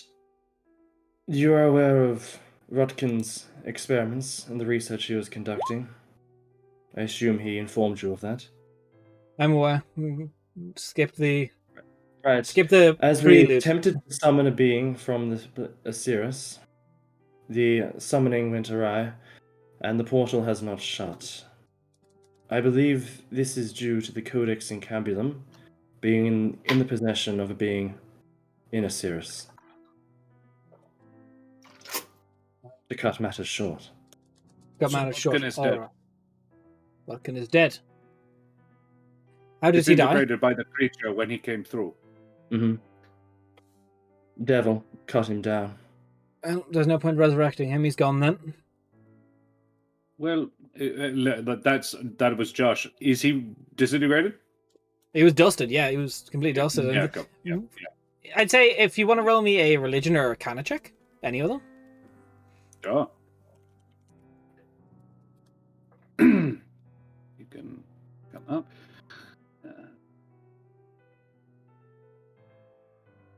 I'm quite good at Arcana. Why not? 11. 11. No. Would anyone else like to make an Arcana check or religion? Sure, I'll make an account. I'll roll religion just to mix it up. Are we allowed to both do that or not? Yeah. This is me just like getting everyone's like in the moment memory and like knowledge. Okay. 16. 24. 24. Religion. It's very difficult to tell by the way you say it, but I would say, Hawk, you kind of realize if a greater demon claimed Ruckin's soul, that was just a soul that got blasted and taken. A true resurrection or anything of the like. The soul would be willing, but it has been taken. Yeah, no. But the That's not demon who willing, killed it, the demon who took it's dead. Demon would have sent it to the archdevil he served. But so, Codex and Cabulum. Guards were sent, I believe, the Eldritch Knights. Mm-hmm. Oh, right. Give us. This is your, and by proxy now that your names are on these papers. You will have to fix this. We will send any aid you need. We will help keep the portal defended from this side, but if the Codex and Cabulum is on Asiris, that is... Someone needs to go in and retrieve it. Right now, our best mages are indisposed, so it's going to be you. You started this, you opened the gate, so by Manterithia law, if you make the mess, it's up to you to clean it. Give us about 25 minutes, and we will get a few of our curators to cast Legend Law, get as much information we can on first the Codex. Perhaps we get a clue to where it is, and then if we get a clue to where it is, we'll try and Legend Law the specific region of Asiris that it would reside in. There are 9 domains within Asiris. We do not know where it is, obviously, yet. You have 25 minutes to make a shopping list. Anything can be taken from the treasury or the troves. Gems, components. You have the backing of Mantarithia.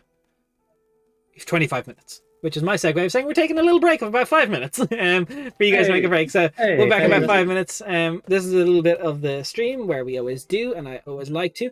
We're talking about what's wrong in the world right now, because that's just something we've been doing an awful lot lately. And currently there's still a lot of shit happening in Ukraine. If you can do anything to help, just spread awareness. If you can donate, I put the Irish Red Cross link because that's the closest charity to me, but whatever one you can do. If it's within your means, it's always a good cause. If you can't, just be aware of what's happening in the world and try and be a nice person. Don't be shitty. But we will see you in about 5-ish minutes. Not super strict, maybe 4.5. Don't time me. See you soon.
we're back as chaos ensues and the devils make their way into the land of the prime material. Our players are told to make a shopping list as the legend lores were cast. Groceries, that sort of thing. So, you guys come in. What packed lunches do you want? Crusts on Crust or off? on or off. Rats, I'm my own person. Please stop. So, you come back in. Large bag of boiled sweets. There's Yep. Andred is Ration. now currently the only one. Andred names Marnus are the two left in there. They're the ones that are like residing. They've been the council spoke in your absence. They've been assigned like leadership of this current task force. All right. So first things first, the Codex. It's always annoying that Legend Lore doesn't give a more direct answer. But it's answer enough. Woe befit those that look for the Codex in the hands of the Lord of the Regions.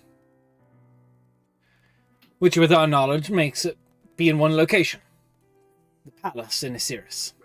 On the jungle moon of, I want to say Drador, but I'm going to double check my word now. Dragor? Dragor.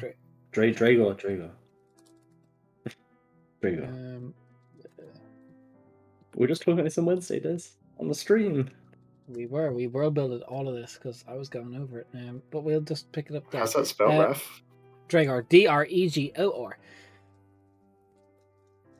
As we know it to be the Lord of the Thicket, which is arguably the worst of the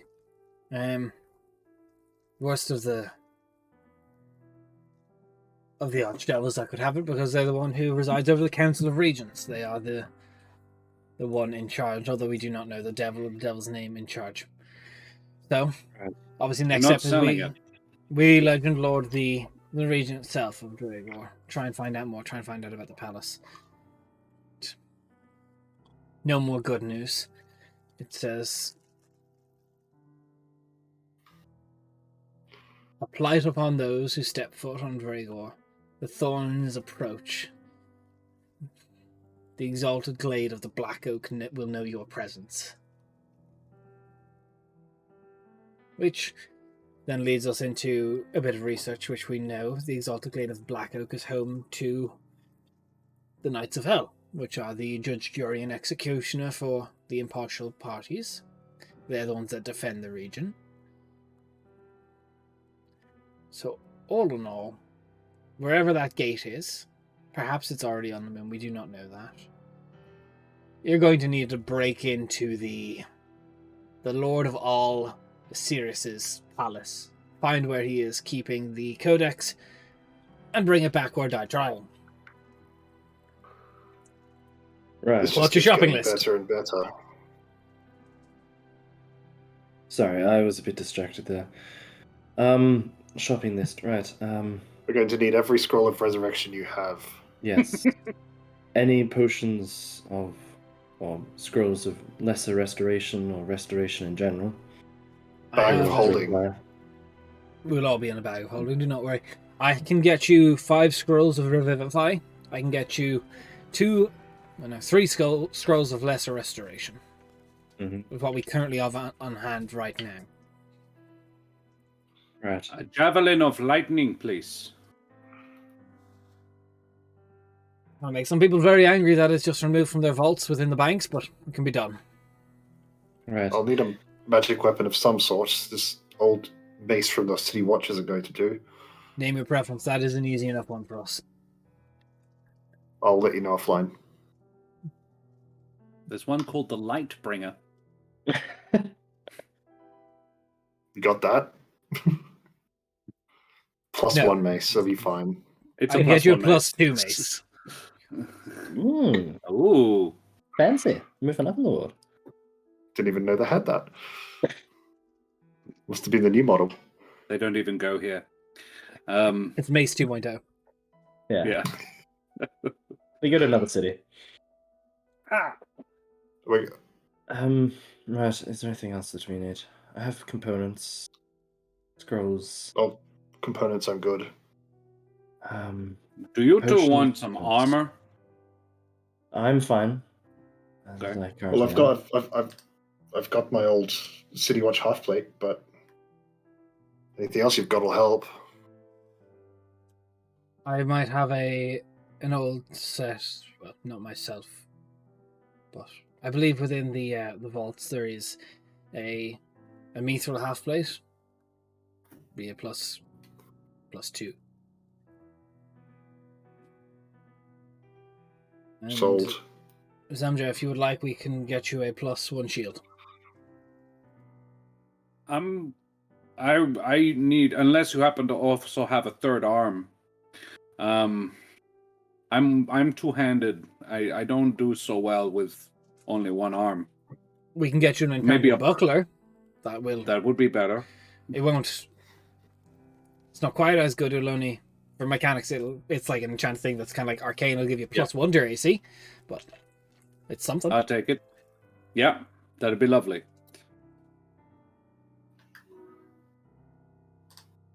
Yeah, no, the list you gave us, I'm like, that is enough for all the things I need. Cool. Is there any specific spell scrolls you guys would like? They're mostly probably immune to fire. Yeah, powered kill. Wish? Any wish you got? Unfortunately, anything, for reference, probably anything under 7th level they can get right now. True polymorph. Maybe polymorph. I've got it. Useful. You've already got it. Yeah, but a spell slot, like a scroll. That is useful. Yeah, polymorph wouldn't hurt. I have access to teleport. Can you two fly? Yeah. No. Good. Maybe Can something you about fly? that. Yeah. Scrolls of flying. I can do you one better. Ishine, I can get you a broom. Perfect. Even better. And you can clean up the scroll room and find a scroll flying. Imagine if that was the answer. No, you can get a broom of flying.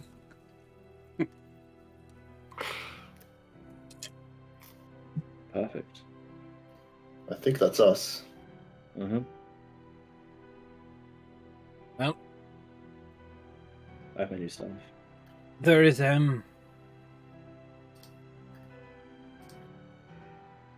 You did not ask, but these are probably the most helpful thing I can give. They are my own research. They are a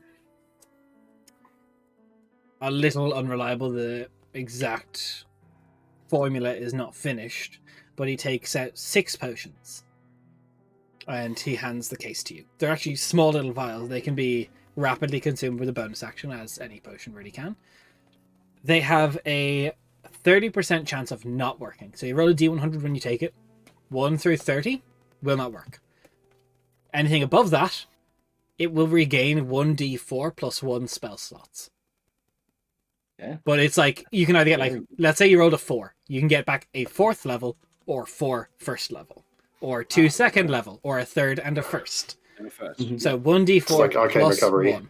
Yeah. It's quite the popular magic in a country of mages. Potions that can give you more spell slots, but he's got it more reliable. 30% chance it does nothing, but the cost of these things is normally immense. But for you, get 6 of them for free. Oh. Boys, we are going to clean up. No one use these. You're like, that's yes, we can buy in a a bottle. nice plot of land rich in when we hell. get back. You could really enter the dick measuring contest of towers with that. The real trick is what you have to do is build the top of the tower within the bottom of the tower, so that you bring it up, but not quite as high, and then at the very last moment you put the whole other new bit on top. That's smart. Actually. What they did with the Empire State. Yes, the That's building an Empire Evergrande, State I building.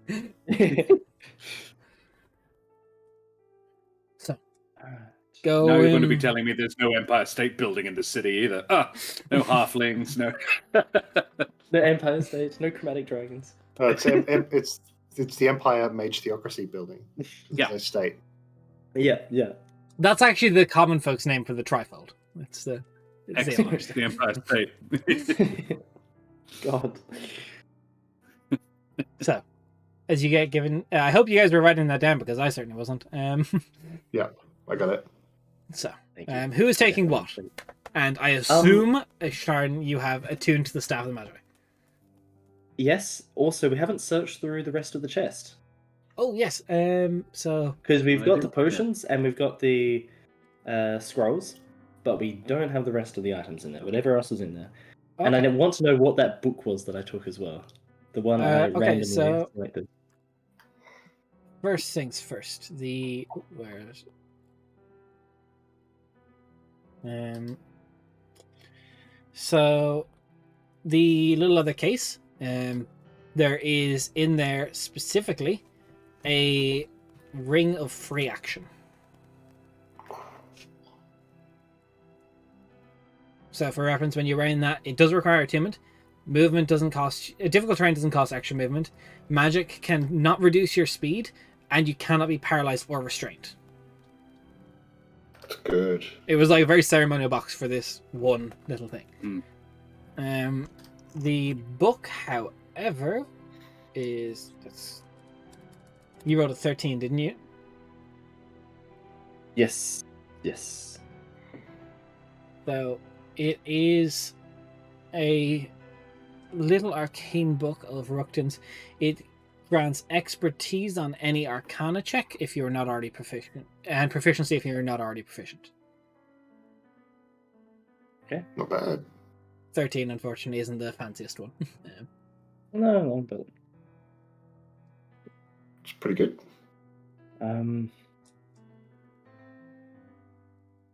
all right. Actually, Well, I need think to add Zemja gets the ring. We need them moving around as much as possible. Yeah, absolutely. How And I do we can wanna- fly, so Yeah, actually, that's a good point. In terms of, did you want to take any of the scrolls that we got from the chest? what'd you get? Banishment, True Resurrection, Expeditious Retreat, Teleport, and Arcane Gate. Dealer's choice. I'll take a expeditious retreat if I have to, Yeah. but you can take the rest. I've got banishment. Sure, I'll just like add them to like a little scroll pouch. Let's go by your side. You're like a So, I little mean, bandolier, if I need- just if I need it, scroll, I'll scroll, grab it. scroll. Yeah, exactly. Scroll. And Like, the potions. theoretically, I can cast them too. I am part yeah. bard, You are. but, You are. I'm valid. but it's not the point of me. So We need you doing other things. Yeah. Yeah. However, I do think you should take one of the greater restoration potions, That's a absolutely. great idea. Yes. and I think Roy should take the other one. Yes, well, it'll save me 100 gold's worth of diamond dust. Yeah. And then one superior potion, healing potion each, and then I've just got an extra. Sure. Ooh. Des, seeing as I'm getting a bracer of defense, can I score 2? That's a They very normally come as a bold. pair. Tell you what, give me a persuasion check, Bracers. Yeah. because they're not bracers; they're like bucklers. Yeah. So if you don't have a Okay, buckler on I each was arm, I was just looking for the thing. I was just looking for it. What you didn't- yeah, a same persuasion- effect. Yeah, see if you All want to right. grab bracers and a buckler. No, the 7. There's only one. Okay. There's only one. The only one they have in store are braces of detection. They go in your teeth. Now I'll just delete one of the letters. Then there we go. Bracer of defense. I have a single one, which gives me a +1 to my AC. There we go. I can modify it. I'm quite good at Roll20. I haven't used it in a while, but Do you need help? no, I'm good. My AC is now 19. They The chap who taught me Roll20 was one of the programmers. Of roll 20, nice. Yes, Veg. Yeah. So, that is, and Hawk, your AC should be with the extra +2 armor. You should be able to get 22 AC. Nice. yes. Take control of your Oh. sheet, Yeah, please do. and so you're getting. You were. Wait, you guys are incredible at Roll20. I am garbage. See, I'm not like Josh. No, on So you use what weapon do you? Self-taught. It's half plate. I thought it was plate. Plate. So plate plus 2.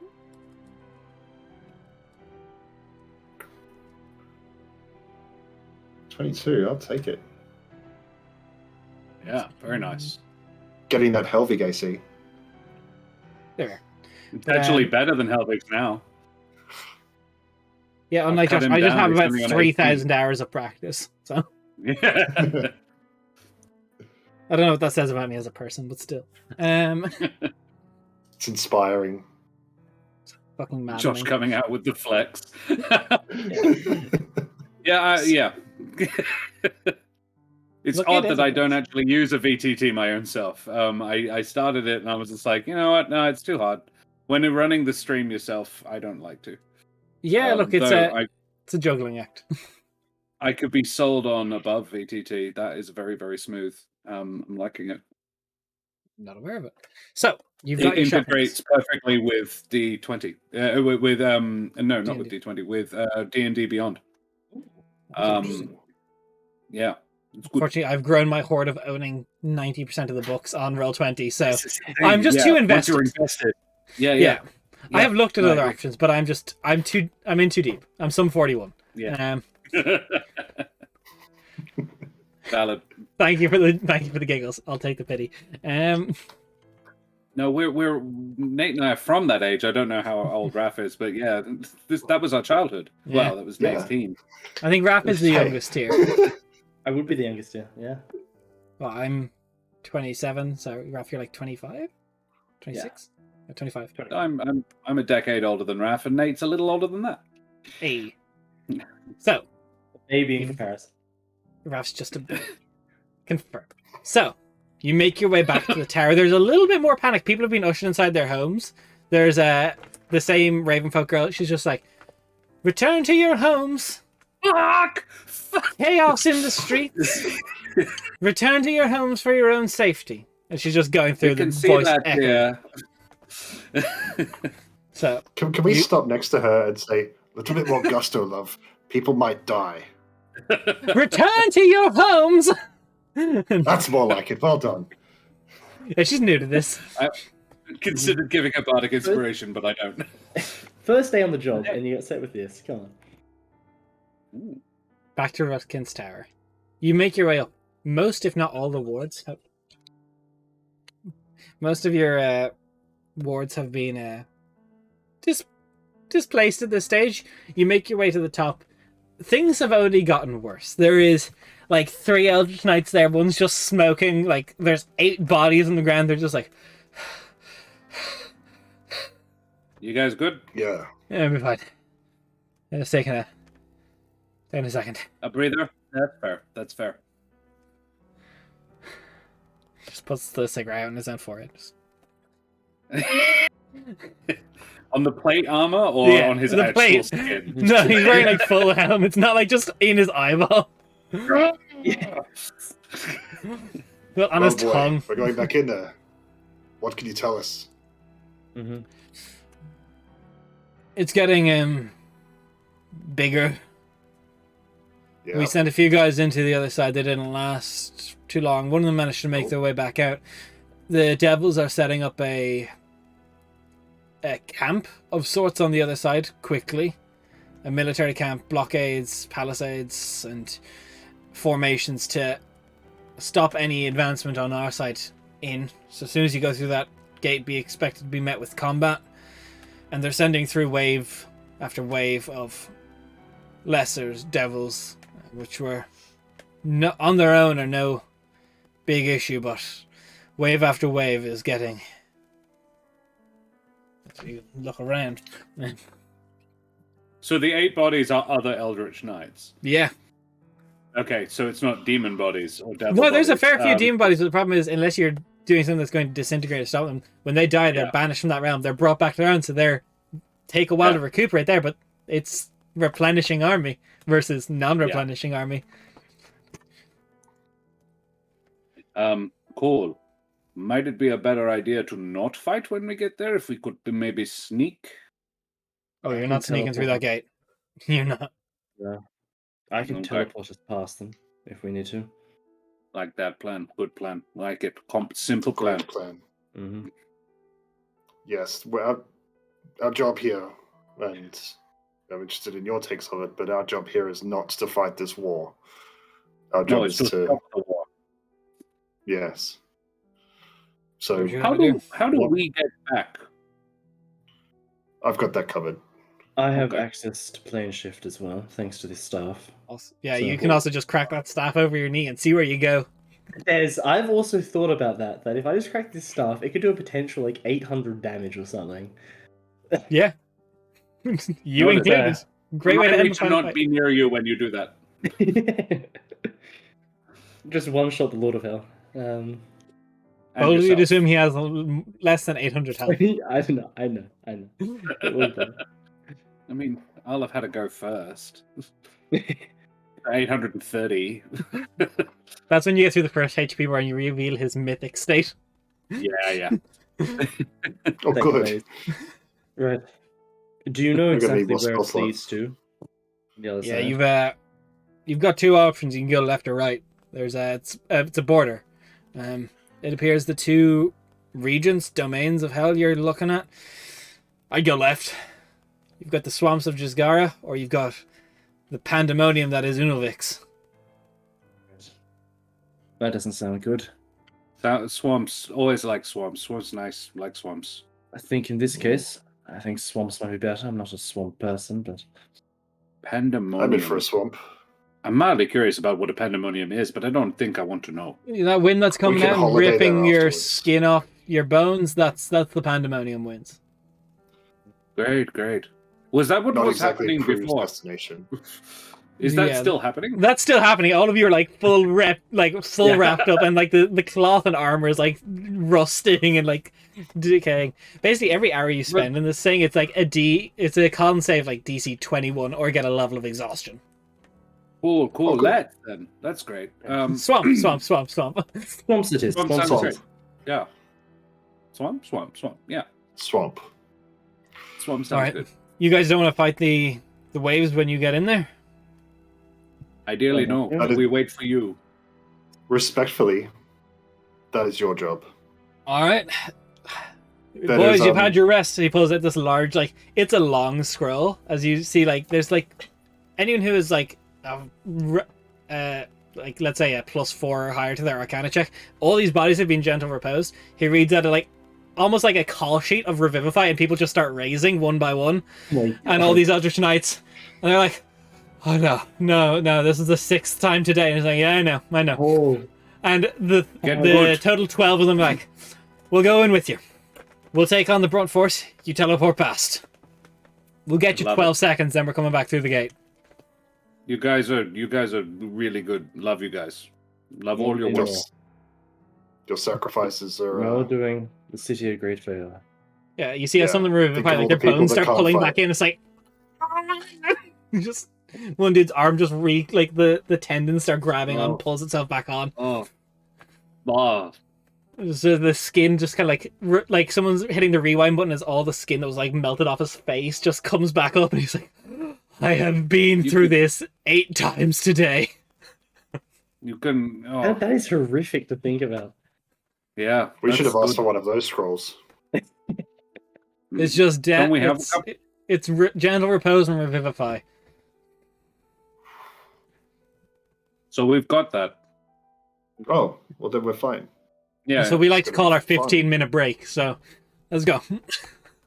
You don't strike me as the kind of people who like that. But all right, no, let's do it. Okay, I love it. So Do I need to hold on to you or what? we can conga No, line you if you guys, want, you- but I wouldn't. No, not you guys. I'm talking No, to no. him now. Ishtan.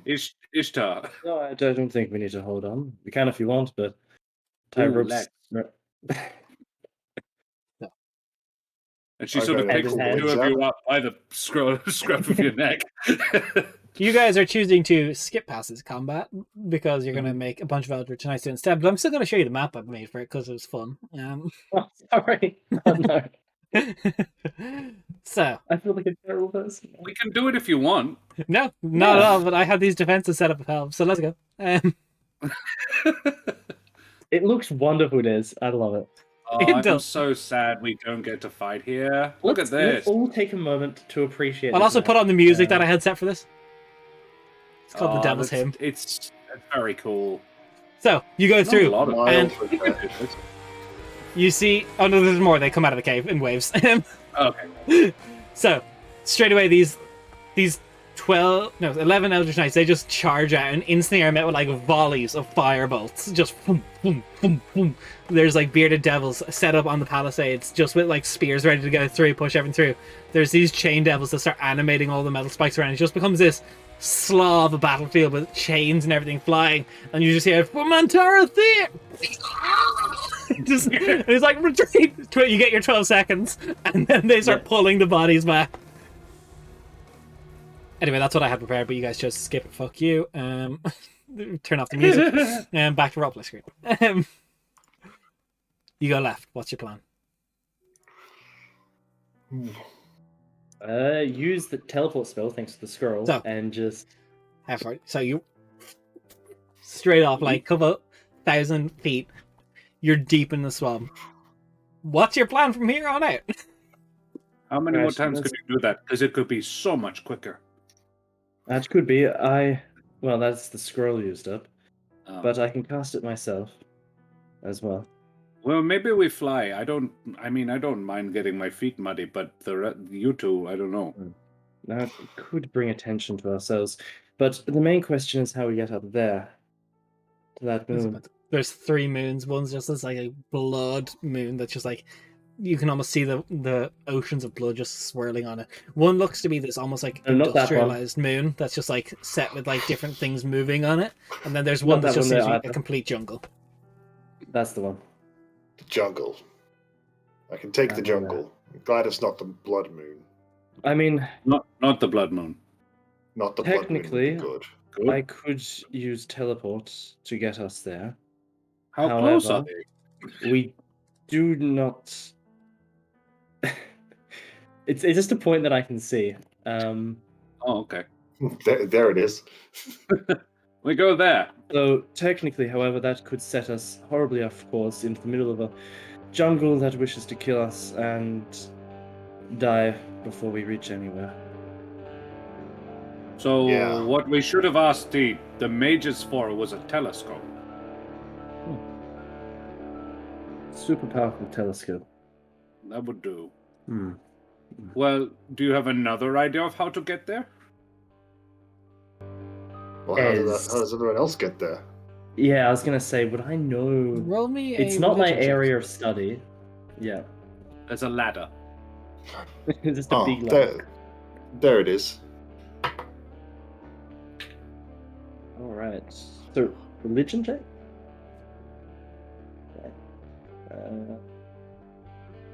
Oh boy. That is 18. 18. All up. So you've done a little bit of study on all the realms as like a thing for this adventure, this bit. There is within the 7 regions of Asiris, there is the 6 regions that are on the main planet. There is the Council of Regions that has to be done with the Lord of the Regions in their hold. You would know for a fact that the Archdevils that hold domain in each domain have a circle to teleport to in the castle. There is circles in there. Your arguable best bet is to find one of the Archdevils, which you would know in this area is the Lord of Decay. In fact, I'd say from your teleport in, the only standing structure within the swamp is one large obsidian tower with glass all over the top. It's visible from pretty much everywhere around it. Right. There will be knowledge of it in there. Best bet is to head to there. Would seek we- knowledge. Do they fight amongst themselves? Would They're I scheming. do that? You wouldn't know any, like, with an 18, I'm not going to give you interpersonal relations between the Archdevils. Imagine they might be. But Because perhaps we find an ally here. It's all well and good. And we might be a tough sell because this guy is going to give them the material plane, maybe. But right. perhaps we could convince Nurgleface there to let us use his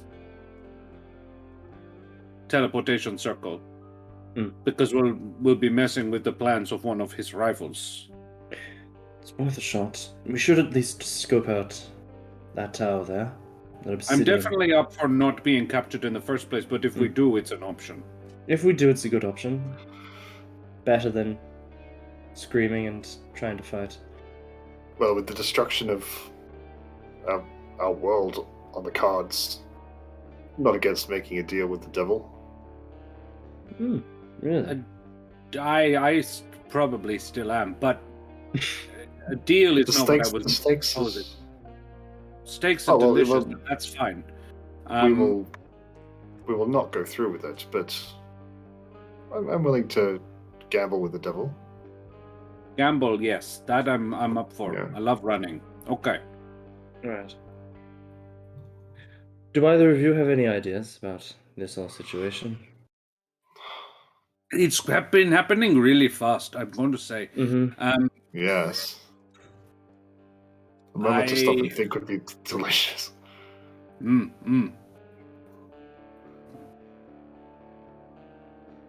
There is a concern I have.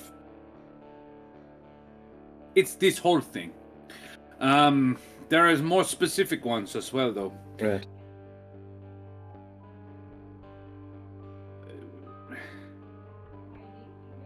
How do they expect us to do this? I almost don't think that they do. To be honest with you. But they have no Other alternative. options? I mean, there was some without very sending powerful themselves weapons. in. Well, this is it.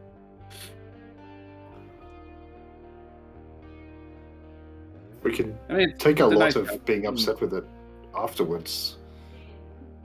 But yeah, we're in the middle of a swamp in the pits of hell. The reality of our situation is, well, unfortunate. Okay. So we go to the Obsidian Tower. We endeavor to not be captured, but if we do, we have a backup. And if not, we then, I don't know, fight and kill that one? I hate this plan. It's not a great plan. I know, I don't like it either. Let's work our way through all 7 regions so there's no more regions. Yeah. Right. I mean, look, that would solve a big problem for you. Just as a question, just as a question for the both of you, though, you're both individuals of the gods. Yes. Oh, yeah. Do you stand out as holy beacons or something here? Is there any sort of temptation in that aspect? Well, that's a problem. I don't know if you do. I'm just curious. I am uncertain. I would I know if I do? Roll me religion. Yeah. Oh, good. My best stat. Natural 20. Nice. A little bit, yeah. For 20. Yeah.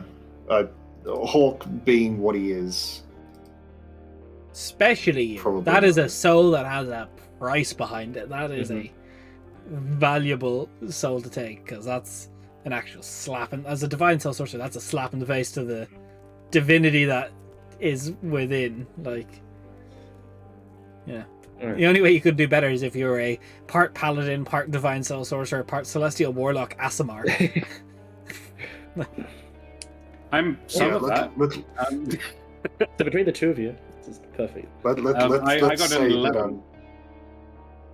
Yeah, Hawk informs you of this. Yeah. Right. Like, would I be as well? Do you know? I'm a minor worshipper of a saint, not even a true deity. Oh, that's not Saint's much of true a to my thing. heart too, but no, that's more like saying that you're the sword of the saint, but me, it's built into my soul. Ah. Well.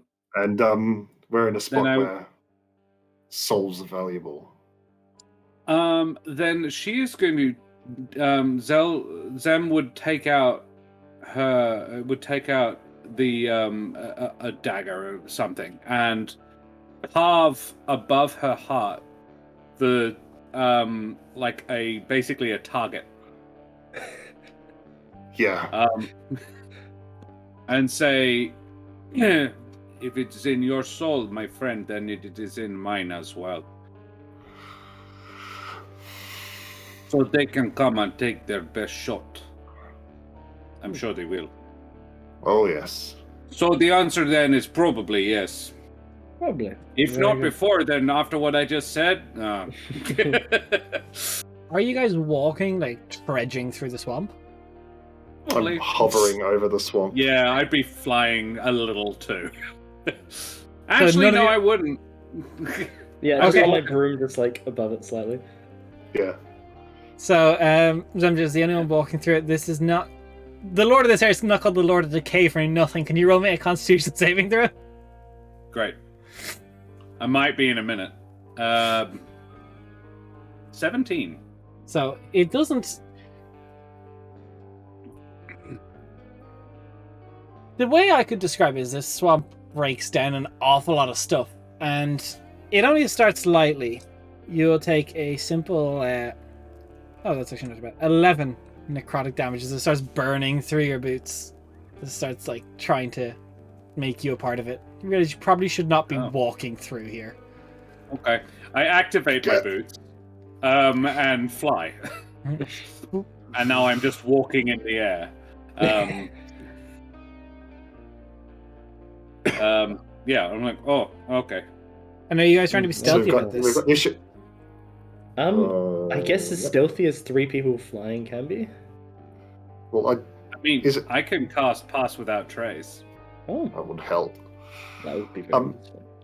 The swamp that we're in, is it like mangroves and gnarled trees and that kind of thing, or is it literally just flat pools? Of No, acid? it's not flat. It's like trees. It's like... It's very much so, like... This place probably was once luscious, but it is like the swamp is taking it. Like, it's not a swamp that's trying to preserve everything, it's a swamp that's trying to consume everything. There's a lot of, like, stuff that's, like, partway, like, dissolving, like, tar pits around. Yeah, It's yucky alright. and sticky. Yeah. Alright. Can I have stealths then? I don't think we should. I would say if we are wanting to be quiet and we're quite close to the place, I will Pass Without Trace on us. Okay. Perfect. That's really useful, actually. The plate can do it armor once a gives me day. disadvantage. Yeah. Mine doesn't. Ooh. No, I did specifically say it's mithril for you, did I not? Hawk, which Yeah, you mithril did. will not Nice. give disadvantage. I will take that. That is a very good roll for me. That's a 19 plus 6 plus 10. That's very good. That's 35 total. Yeah. I got a 5, so 15. 15. Okay. I got a 16 on the dice, plus 1, 10. plus 10, so it's 27. So, okay, group success then. We will count that as Good. a... Go team. Go team. So, I cast a spell. That counts as I helped. exactly.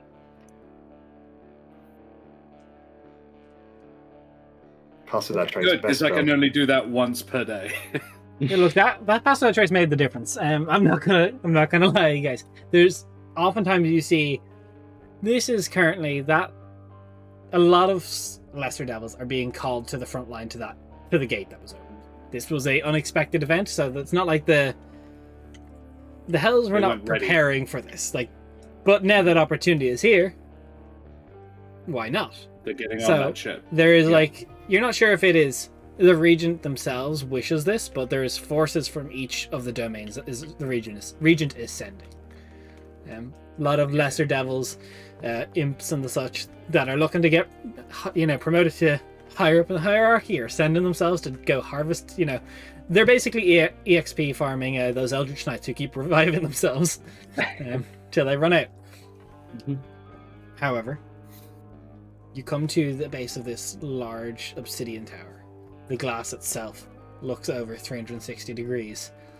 There's Who has the highest passive perception here? And tell me what it is. Certainly Definitely not me, every 23. Yep. Can't beat that. You recognize there is someone at the top of the tower in the glass structure is standing over the edge, just looking at the glass, and their eyes are like this burning acidic green, and they're just following you with their eyes. They're actually, for a devil, it surprises you. It almost just looks like a tiefling in a sense. He's in a pressed burgundy suit, tie, sleeves are pulled up kind of like 3/4 way. He's got a little silver phoenix lapel. Just looking down as you all travel. His hair is like full black, slicked back. He's a small cigarette, and just taps it out on the tray beside him as he's looking at all of you fly. Yeah. Yeah. He's just fine. It's just like, I think we have a voyeur. Oh, I'm flattered. Who are they? Yeah. Do we know that person? Where are they? Yeah, do we recognize who that person is? So look up. this is the top of the tower. There's only one person who it could be. The Archdevil. That's the Lord of Decay is looking down on you all. And who is the Lord of Decay? The Lord of Decay is the one who rules this region. He is one of the 7 regions. Oh yeah, In- just for my notes. What's the name of the... Oh, you would not know the name, as in the setting. Name of a creature's knowledge of the name gives a little bit of power over an Archdevil. They guard their names with apt security. Do they care about our names in the same way? Or is No. it more It how doesn't- they are as... It's more Yeah. the fact that it's power over them, not so much power over you. It's the way they work as a being, the devils, the way they're kind of their packets and all work. It can give a little bit of an edge, whereas it's not like the Feywild where they could, like, your name gives a little bit of power there, but it's with them, it's their name. Even with, like, if you talk, this is getting a little bit deep in the lore of the setting, not that it matters too much, but like the way we have the Ascended Gods, you have Justina and Vincolin, like those are your Ascended Gods. But there's like great old beings such as the Firewalker and the Eye of Ruin, where if you had their true name, that would hold power over them. Like there's a specific type of being that if you know their name, you can get a bit of sway with them. Right. The devils would fall under that category. Copy that. Cool. I would then give him the 2-finger salute, it's like just if he's looking at us, then I go. His arms just stay folded, and he gives a quick nod, and you hear as you see the bottom of the tower starts opening. Oh. Well, I think that's an invitation. Yeah. If I've ever seen one. Yeah. Men rarely open themselves for me. Okay. That's a trap, right? Oh, almost certainly. But Okay. we could just fly up there. Well, Sure. But I think probably proceed the way he wants. well, yes, I think Sure. respect that we're not getting shot at, and Is- if we're getting some manners, then Oh yeah, no, Maybe. absolutely. And anyone who Yeah. would like, if you're we'll go. If you are proficient with religion or history, you can make a roll. Nope. I am proficient in religion. 16. 16. Okay. 17. 17. In Okay, I will history. give it. It's not a difficult check. The Decaying Lord, commonly referred to as the father of schemes, is known to be regarded by the other archdevils as a coward, whereas he would refer to himself as a tactician. He is not one to run in headstrong. Of all of the renowned archdevils, he is the one that plans. So, the most That intellectual. could be both good and bad. Mm. yeah. At least we're not going to be But- sort of boiled alive by meeting him, but Yet. yeah. He's not like dragged into their massive fields. ill temper person. But No. if he knows we are here, and he knows, he then would probably be able to guess why. I imagine 3 mortals. He's a walking smart into the one. portal. So if he's opening his gate to us, then he probably knows where we're going, and A, we are no threat to him, and B, possibly an ally. Potentially. Don't Or even maybe- need to make the case. Yes, or at the very least, we'll have an offer. As bad as Oh that yes, we're going to cause a whole lot of hell up on the pun intended, up on that moon. may be. Mm-hmm. It's a pretty lush jungle. Looks like Mhm. he's running out of material down here. I wonder if he'd like an upgrade. You make your way to these large doors. The tower itself is... Its dimensions are impossible for what it is on the outside versus what is on the inside. It is like much larger palace inside. You go through, there is a spine devil. This is like part like grey skin. And just kind of like a slight hunchback but trying to stand upright. You're all invited in to see the decaying lord. He has decided to grace the mortals with his presence. That's very kind of him. Thank you. To take the stairs. The door on the right. No, the main stairs. They will lead you to an outcropping, a balcony. They will climb a spiral staircase around the tower. You will make your way up. I deactivate the flying boots as soon as we enter. And how long was I flying, Des? It would have been about, I'd say, from with the teleport, you guys got a long distance. Like, well, what's the distance? Yeah, so it's teleport to horizon because there's anywhere you can see.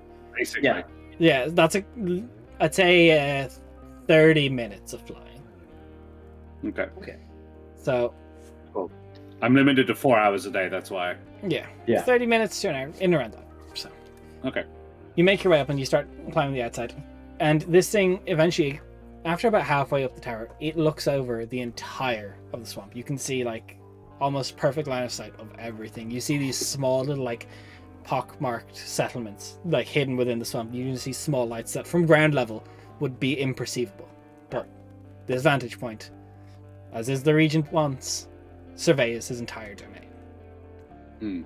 You see the... Can we almost, see you the actually portal the, from there? Yeah, you see the border. You see where the swamp goes into like this rocky terrain where there's like a lot of hills and cliffs where there's like not pockmarked out, like carved out tunnels that start going underground. You see the wind actually like you can almost see the wind perfectly on the border of the regions where it's becomes that harsh pandemonium style, flesh from bone.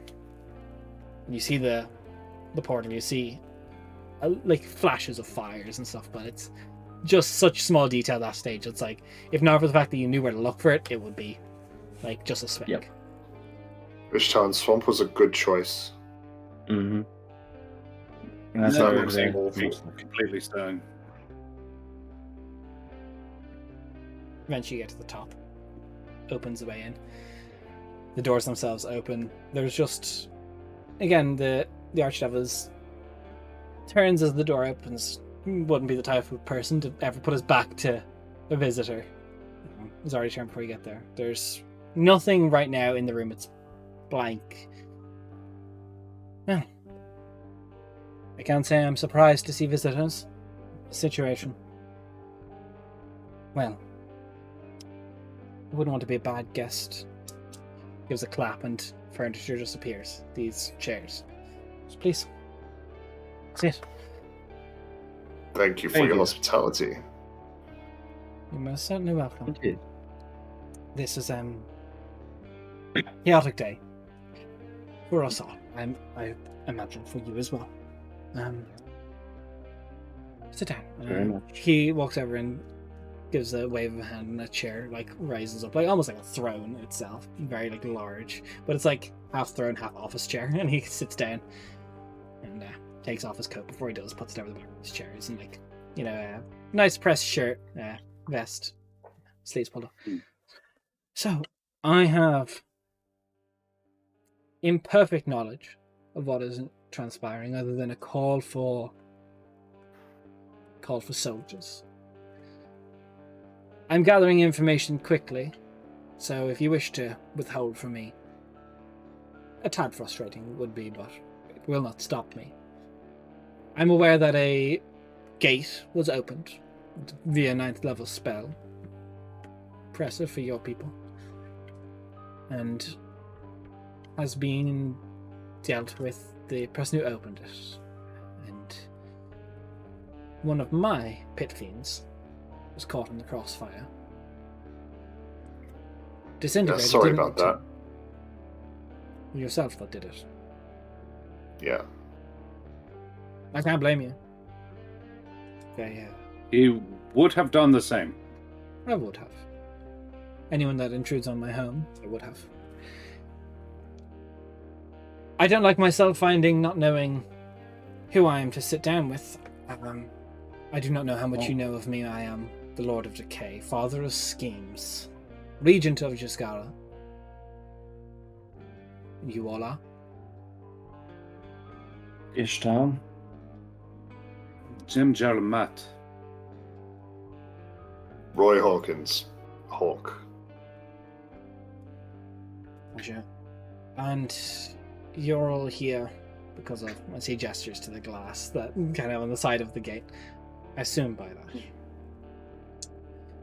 We Just tell mean me- you no harm, though, sir.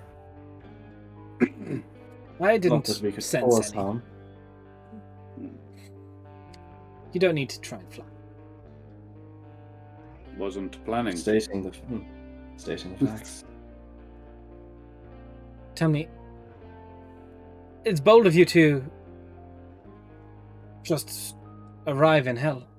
What is your plan for this all? Do you know how the portal is still open? I do. The Lord of the Thicket currently holds it open. By means of a book. So you're aware of the Codex. Perhaps I We didn't give enough seek- credit to your people. We seek to close it. Its As one being would open expect. is, well, quite. So you mean We to go would to like- Dragor? Exactly. Very well. I have decent relationships with the Lord of the Thicket. Once upon a time I knew him How as the Ashen decent? Lord. I helped him claim the throne of Dragor. With Oh. that original time he got the Codex. There is the Codex Keeper. Up there, I imagine that is who you're looking for. This... I find myself similar to you in this situation. This does not suit me, that gate being open. I have plans going on that I don't wish to... I don't wish to disrupt by sending all my forces to war. The Lord of the Thicket, has always been a military mind. Never a tactician, that's why our unified effort was necessary for his ascension to be the Lord of all regions. It has There's befitted me... weakness in brute force. There's a certain level of decorum I like to follow in my approach to these things, and that is not it. This is not it. When the Lord of the Thicket originally got the Codex, it was part of our bargain that they would not use it to open these gates. As I am aware of the chaos that mixing the realms does. I, myself, like to follow the law of our realm. We are not demons, we are the devils, we are the lawful side of this. Civilized. Exactly. And I find this declaration of war a little uncivilized for my taste. There hasn't been a war declared in a long time from our side without a summit of the regions. So, you can understand my frustration. You can understand why some regions may not support this. However, there is a lot of regions who will support this. I would even say the majority. If you are to traverse the regents, the various domains of Asiris, of our home, which I would argue can be beautiful for visitors at times. There are places I would recommend you not. I would steer clear of Trieve. The Lord of the Tempest was a direct follower of the Lord of the Thicket once upon a time in their mortal life. Now they serve as one of the regents. And the Frozen Lord, a military might that craves this sort of conflict. The Lord of Disintegration, who you can see I share quite the lovely border with, is the most chaotic among them. They were eager to set up the blockade. I'm not sure what the war camp. If you're looking for allies, no, I never personally go against my Lord Regent. However, there is some of us, myself, and the Burning Lord in Mixmagar. I don't know what you know of our cities, but I would say Mixmagar holds the most beautiful cities in Asiris. They're connected to the volcanoes that are on the other border of myself and Unulvix. They're all connected to the volcanoes, and their lava ducts are quite something to behold.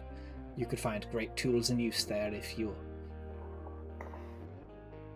trying to stop the Lord of the Thicket.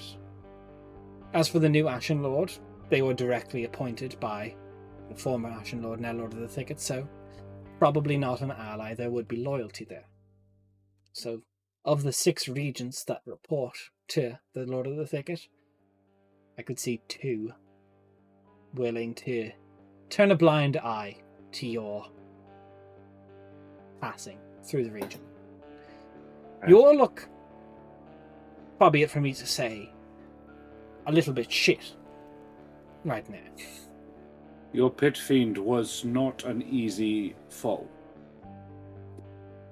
It's best you pull through a pit fiend rather than something worse.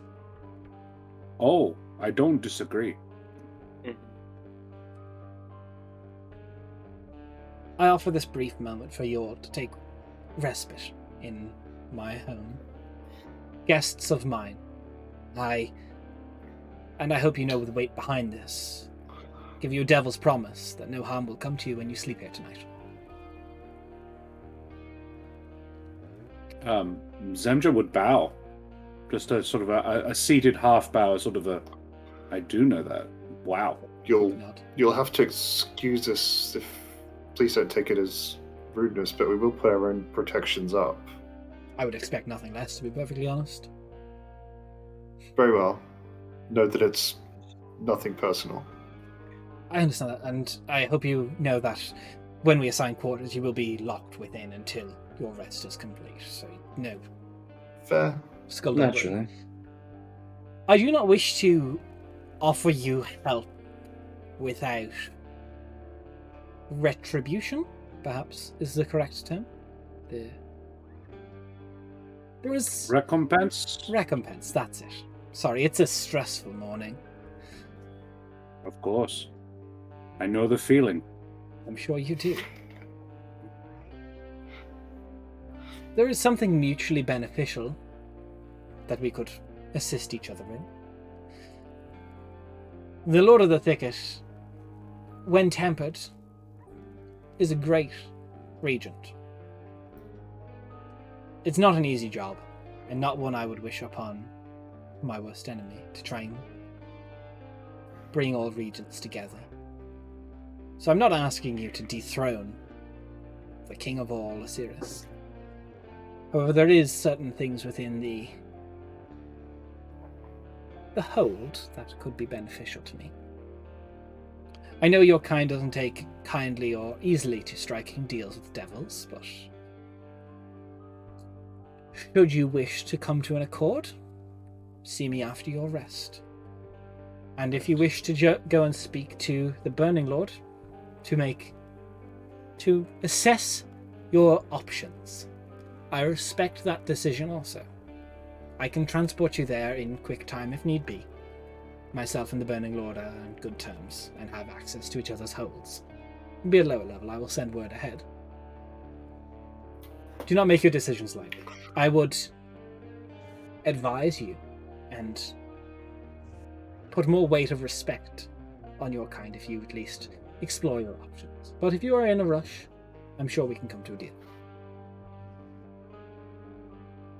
No, I think we have the time, but we will assess our options. Answer me. May I ask a question? You may. I may not answer. The portal. It was opened by the Lord of the Thicket. Almost seems like an insult, not opening it in his own front yard. It wasn't an option. The gate was opened on my border, where my pit fiend was. It was calling to a creature. It was at that moment, as Lord of all Asiris, they have knowledge of presence of magic that happens. So I would advise you, currently, if you cast any spell above 8th level, they will know. They will know its location. If anyone casts a spell above 8th level, they will know its location. And it was their choice to put a war on my doorstep. So, yes, it is. It is the choice of my regent, my Lord Regent. And I respect that choice. But I do not have to Like it. like it. So back to the question. How do you feel about that? As I said, I respect my Lord Regent. But I am not happy about it. I don't know if I believe him. If you want to try and insight the father of schemes, you can certainly try. I mean, I feel like I should. Hey, I am rolling What would Roy dog do? shit today. 19. It's in the 19, it's difficult to get, like, every word is picked with a certain level of analysis and I have a plus 12 to insight. And I was just like, come on, baby. And yeah, no. Other than attack rolls, I am rolling very poorly this evening. Copy that. I have a +8 to insight, and I rolled deuce. Oh, deuce. And my Again, result he's- was deuce. very formal. It is very much like you're speaking to a politician right now. So Yeah. Thank you. Yeah. This is a foreign place with foreign customs, and your insight is valuable and If I may, appreciate it. if I may also ask you a question, not on such a personal level, however, you may. what do you know of the Codex Keeper, the one that protects it? Codex Keeper.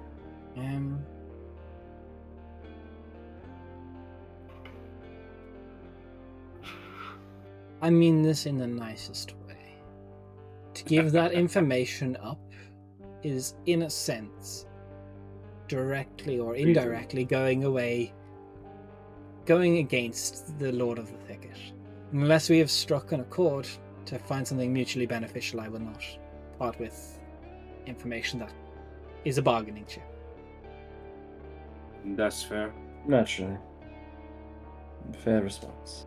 To consider your deal, or making a deal with you, and again, you are welcome to not answer this until we actually propose something, but what would you be interested in acquiring as a quid pro quo?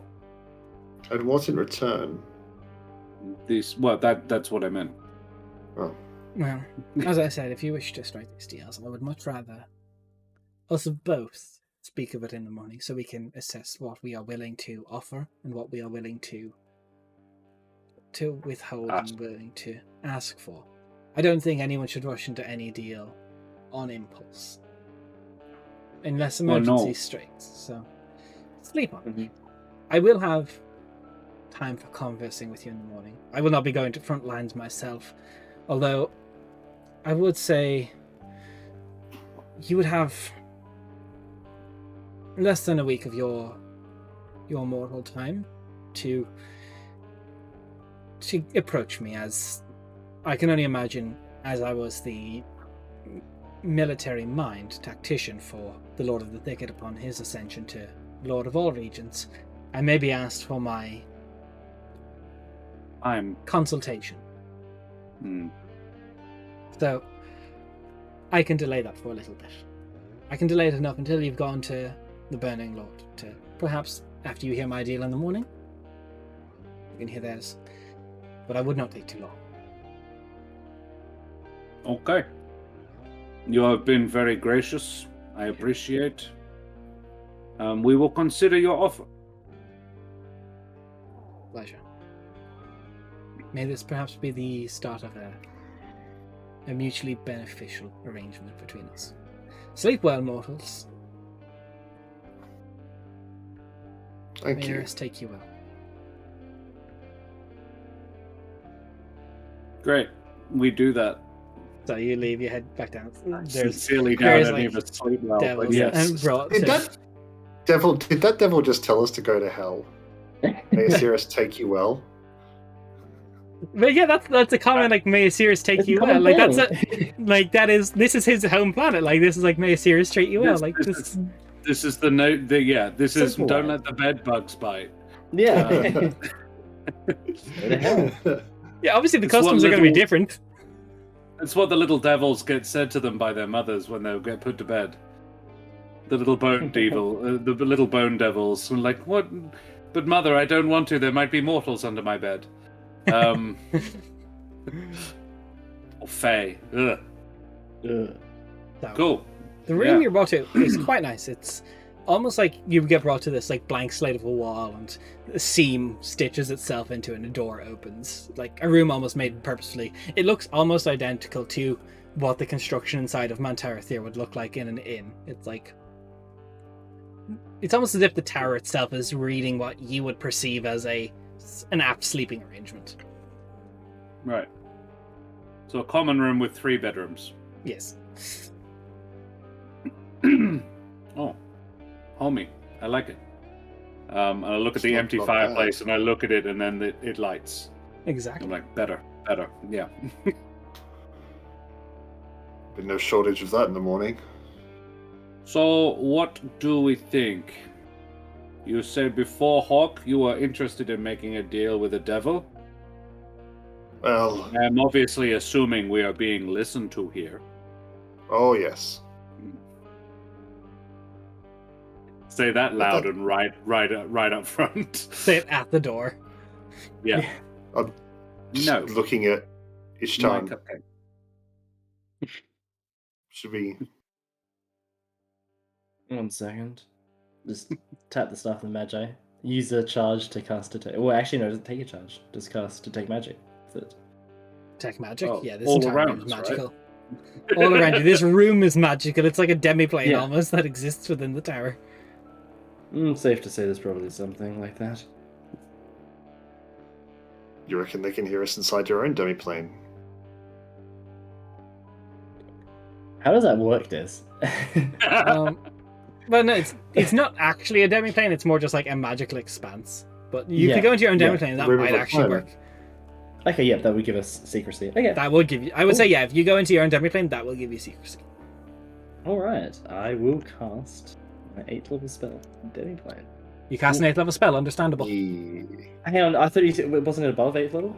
Or was it at 8th? yeah. You specifically said above 8. You said level. 8th. You did say above. I know what he said.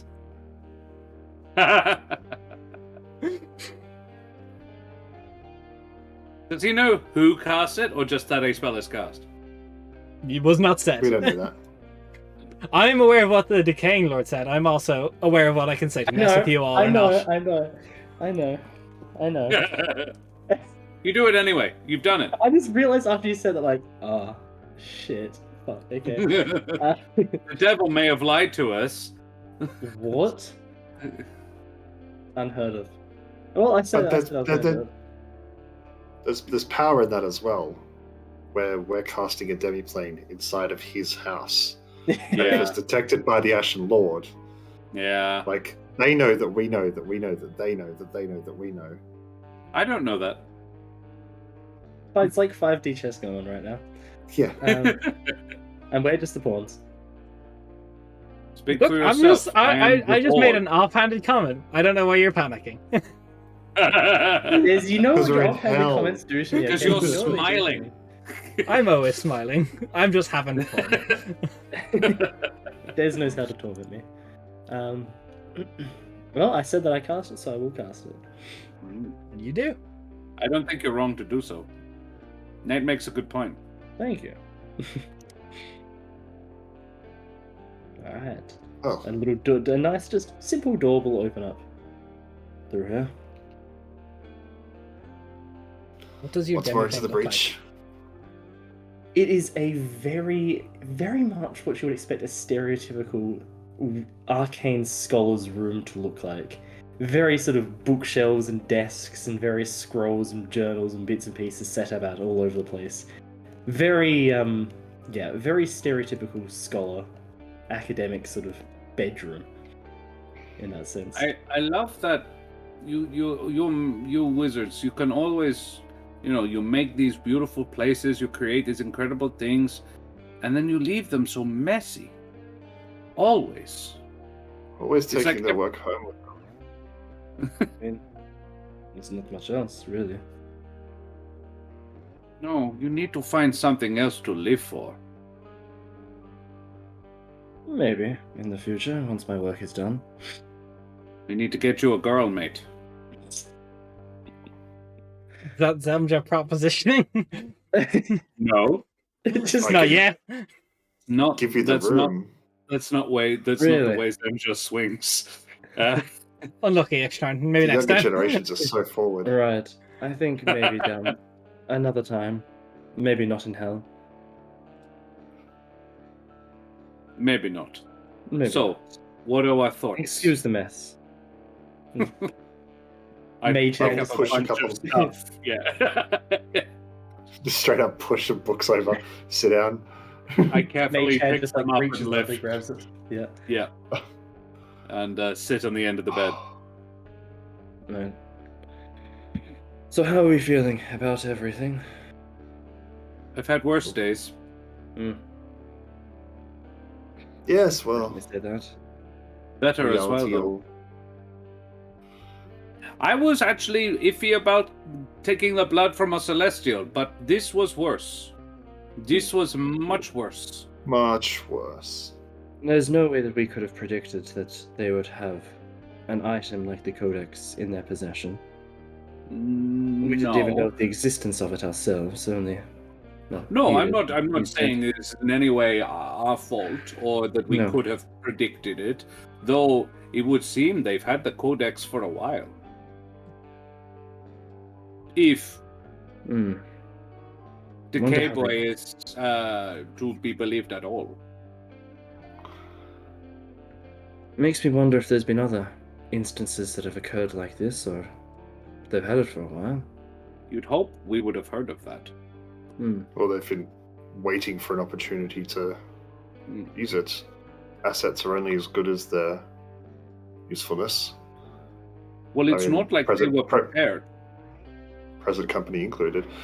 How do No. you all feel about the proposition made to us? Well, I it am depends on what he asks uncertain in exactly. return. Yeah, it's, Mm. and we are asking what? He said he would take us there. He said he would get us to the place. Anyway, And this what was he not. wants is leverage. Well, this was not part of the deal. So, do we need to make a deal at all, or do we just say, "Hey, could you lead us over there, please"?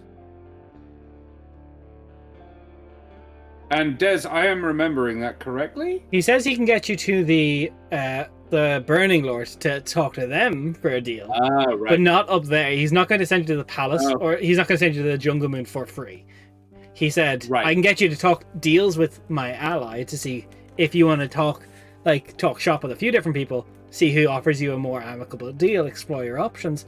Also, the fact he's saying that there's the largest single city in Asiris is in Mixmagar, where the Burning Lord would be. So if you're looking for any possible allies, equipment, or people who may want to storm the palace, you might find them there, because obviously it's not like the 9 levels of hell an official. It's like this is a full planet. Like this is an ecosystem, a cultural thing where it's like there is one empire that rules everything.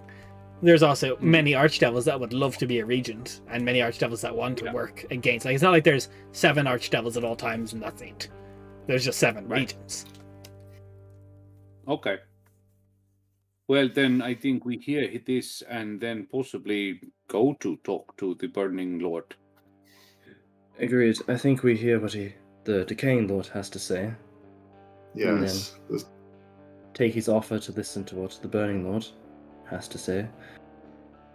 And poke our noses around Mixnagar. Yes, I'm interested to see our reception in the in Mixnagar. How people on the streets are going to react to us. Well, I can make myself look like whatever you want. Same. Don't smile at me like that. Right. You keep your filthy mind to yourself. There was something with the CEO of EU said in that some.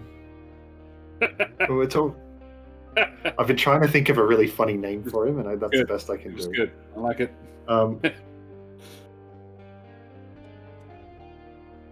When he spoke about the Lord of the Thicket, it was almost with contempt. Almost with disdain. And, I'm usually into that kind of thing. But... Well, he said, I respect him. Yeah. But he said it in the way a politician says, no, in public. I would never do that. When re-elected, I will definitely fund this school. You can guarantee that one thing will happen, and it's not that. Yes, I think he was telling us without telling us. For whatever information that is. I also wonder if he's not just the Lord High Executioner is not just listening for 9th level spells. Yes, everything he said was a lie. No, I mean, he is listening in on his own lieutenants. There is possibility in that. If the reputation of the Lord of Decay is what it is, he'd be a fool not to. I mean, we are taking a lot of chances with this whole deal. Well, we're sleeping in a palace of a infernal lord. It is a point, though. He did give us his word, though. What's that worth? Well, I think quite a lot, actually. Because it is not given lightly. I mean, we're safe from him. Anything else is fair game. No, he specifically said no harm will follow you to the night. Like he said, no harm will happen in my home to you. And I will say, for like without check your guys' knowledge, working on this as a time, learning about the different areas, like for him to actually turn around and say, "You have my word," that there is a weight behind that. Like there is just like regular talk is whatever, but if he specifically turns around and he's like, "This is it. I promise you, this is the deal. No harm will come to you." Like it's kind of like a loose verbal contract that you will be okay. Like we will talk in the morning if you sleep here and you will be okay. I mean, I don't physically. think we need to fear him. Yeah, well, I don't think we definitely shouldn't eat or drink anything here. But I don't think we're actually... I will not sleep badly. Let's put it this way. Yes, I think sleep will be alright. After that. I mean, yeah, the knowledge that I have to wake up and literally make a deal with the devil, maybe, that may spoil the rest a little. Way heavy on my mind. Des, from the way that he worded it, did it sound like he expected all of us to make the deal? Or just one person? Like, how was it worded? Is it like a group type of thing? I don't think you would have intention mind. I think you would go in with Yeah. the expect that in the morning it will probably be like I would say from the way he has spoken to you right now, he doesn't want the palace, but what you could probably glean is there's something in the palace that could be useful to him. That is what there is some item, person, place, or thing up there that he wants. He doesn't want your souls. He's like, deal for deal. You will get up there, and you will get me this thing, or I will have your souls. Like there will probably be something like that. Like if you do not fulfill your end of the deal, what you're offering up as collateral is your eternal servitude. Yeah. There's not going to be, for example, I wouldn't say either Archdevil with your guys' is just base knowledge. No one's going to transport you there for free without some form of collateral. Yeah. Okay. Copy that.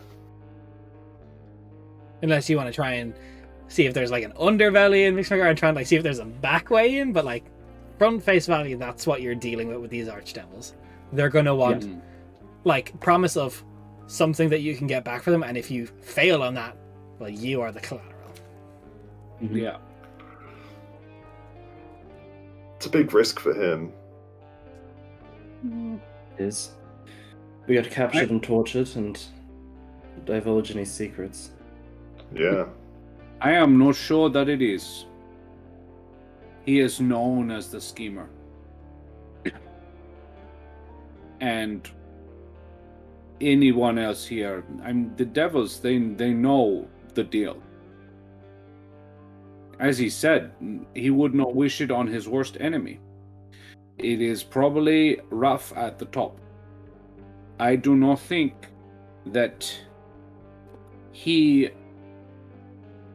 I don't think that the Lord of the Thicket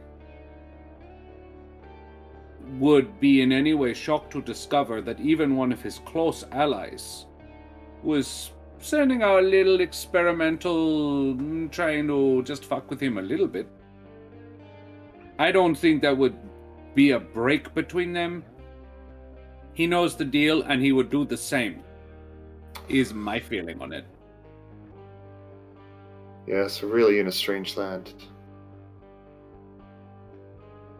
I will point out, I just don't want anything falling. You know that the Lord of the Thicket supposedly promised the Lord of Decay that he would not use these sort of gates. So by doing so, he is done.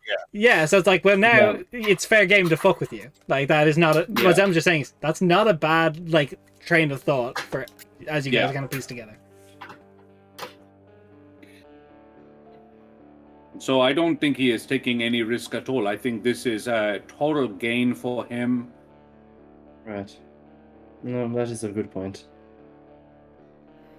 It's good to know what we're walking into, I suppose. First time today. I mean, I suppose what did we really expect? That A lot worse. our dude would be the first one to figure out 10th level magic. Potentially, he was probably on the cusp of doing so. A nice idea. He may well have succeeded were it not for the universe. I always wonder, perhaps, if it has never been achieved because the universe won't let it. Because supposedly, it breaks the universe. Well, yes. There's an ebb and a flow to the world, and putting that very much disrupts the order of things, and It's why I've been all saying hearsay to- now. It is simply magic, though. All magic can be understood. No, it's Your magic can be broken down. It is understandable. laws, The only boy. thing that has stopped people has been reaching it and carrying What's through the- with it. All of the magic that we have at the moment operates inside the laws of our world. Anything beyond that changes the laws. I mean, gods, supposed deities, operate on the basis of magic. Yes, outside of our world. Right. When they But operate the in our world. Ascended deities were once on our world and used magic to go beyond, breaking reality, you could argue, in the process. So you Yes, think but they then actually have attained it? It's been done before. So what he was on the cusp of was deityhood. Eventually. Or at least an element of it. That's illegal. And is that what you seek, Ishtar? I am but a simple scholar. I seek to understand such matters. You're talking like the decaying lord up in this bitch. I When seek in to hell, understand. do as the devils do. And Semja would laugh at that. Yeah, no. She's having none of that. Come on. No one obtains the knowledge you have attained without wanting it for a reason. Knowledge is useless in and of itself. Don't give me this. I am a storyteller. For Same. what it's worth, I do not intend to become a god, if that is what you're asking. I'm not scared of that. I'm not scared of it at all. Just It's don't not what try you and leave fool behind. yourself. I am a simple scholar. You can reach for the stars, but just remember what's left on the ground. That's what everyone else has to deal with. Or under it. Oh, do it. Anyway, But anyway. this has gotten very philosophical. So we are going to listen to what he says. Then we're going to go to Captain Burning Hands and see what I don't he's hate got it. to say. If they told us their names, we wouldn't have this problem. Yeah, no. Come on. So, you all bed down. And as promised, you get your long rest without fail. Oh, Hey. thank God. So, Good luck, Actually, it's the it's- only it's one the you're devil. getting for the next 3 sessions. it's the devil, actually. Any nightmares, Diz? Any nightmares? No, not this Okay. campaign. So, you wake up in the morning, you're ushered back to the same location, where he is now in a, just this navy suit, which kind of doesn't not go with his, innate green skin, but it's just, the burgundy was better, you think. Navy, maybe the burgundy, don't wear the same suit twice, 2 days in a row, but Oh, no. the navy is nice, but it's just not quite as good. I'd have gone with brown. Like some dark brown. Did you say that to him? No. Okay. I think it. I probably think it a bit loudly, but maybe I message it. I You're just actually don't have message, so I don't do that. I'm actually. No, you know what I do have? I'm telepathic. So both of them here. I'd have gone with brown. It's so, and you actually. I actually thought of this before and I didn't say it because we were mid-combat. But Zemja thinks very loudly. Mhm. So it's not really intended, she knows she can communicate with her mind, but she often doesn't do it deliberately. So you'll hear occasionally offhand comments in your minds. I love it. And you would just hear back in your head, though, I didn't realize you could do this as well.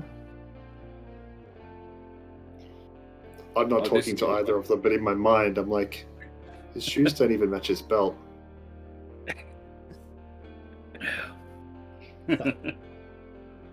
They do. Talking to one of the 7 regions of hell and we're critiquing his fashion choice. His fashion. So, as you all, the furniture gets something again, and he goes, I hope you all slept well. I hope the room was to your liking. Very well. It was. So, I got the feeling that was the point of it. it It was was very safe. very apt of you. So, I hope you've had time to consider what this all means to you. What I'm willing to offer. I suppose since what you need right now is more something that I will provide, I suppose it is more proper for me to lead the conversation. I am in a sense, a collector of obscure things. Very much so into the realm of titans. I've collected various ones over the years, from various beings. And some have escaped my grasp, but some have found their way into the hands of the Lord of the Thicket. Some into the Lord of Disintegration, but we're not dealing with them today. There is, however, a Titan currently, its soul, and when manifested as physical form, in the trophies of the Lord of the Thicket. Specifically, there is a very odd dream titan from the land of sleepless dreams, which is very curious, and titans themselves are very powerful beings. As I said, you could have managed to contact something much worse on my realm of existence than a pit fiend. I've collected a few. That's what I would require. I can provide you with a small sigil board that should go undetected by other devils. And all I require is when you get to the palace is to bind the sigil onto the Titan from the land of sleepless dreams. It shouldn't be activated unless the Lord of the Thicket becomes aware of your presence, in which case you would have to fight the Titan to a point where you can contain it, but if you do everything right, it shouldn't be an issue. I think you're very aware of the sort of contracts devils offer. I will not send you up there without my own contingencies. In lieu of that, you are all extremely powerful individuals for your own species. I would require 2 of you to offer your souls as collateral. I won't stop any resurrection magics should you be in the middle of combats, but should all of you leave, or the majority of you leave the palace without the Titan, claim the souls of the 2. It is up to you to decide which 2 souls you offer me. In return, I can offer you transportation to close to the palace. I would not put you directly inside, as that would raise alarm. You will have to figure out a way to break in yourself. There is also the matter at hand of the Nahajad, the Helmets, as you would commonly refer to them as.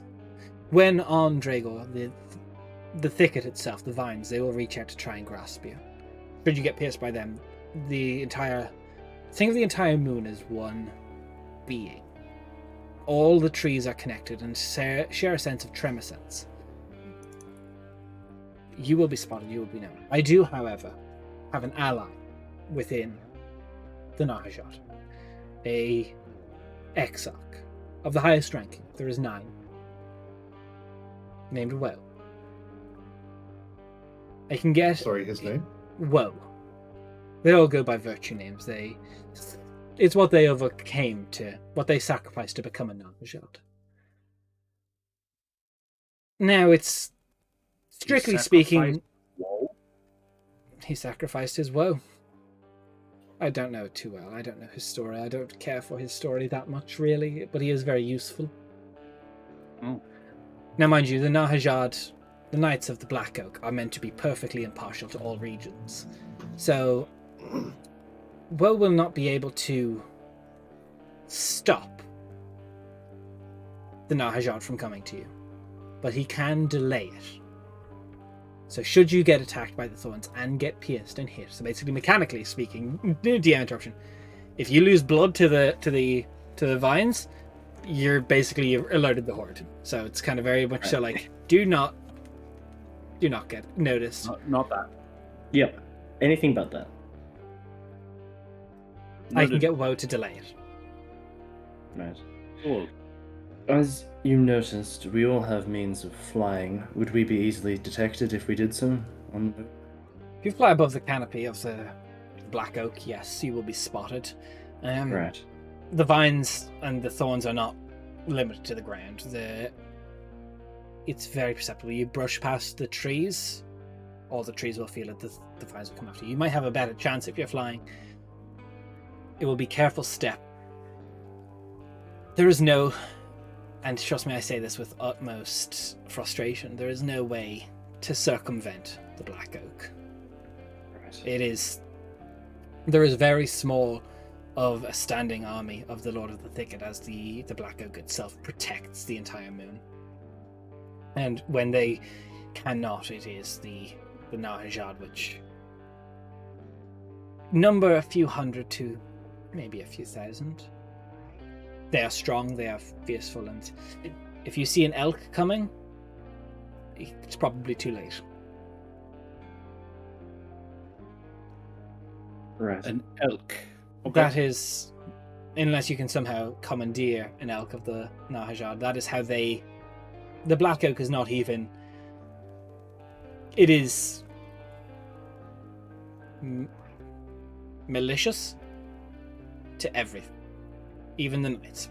They ride upon the elks of black oak of the area. That is the only way that the thorns do not perceive them. It's the only creature that can actually move throughout them. The small insects and such, but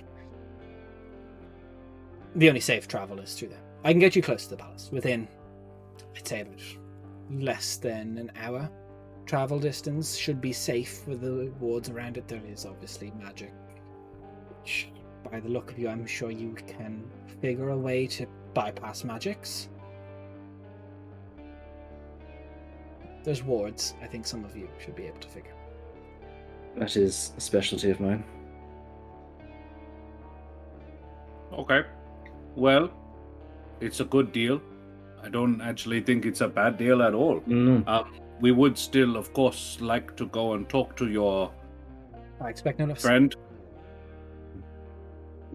I have one question, Only one. just for now, while we're bargaining. Their souls.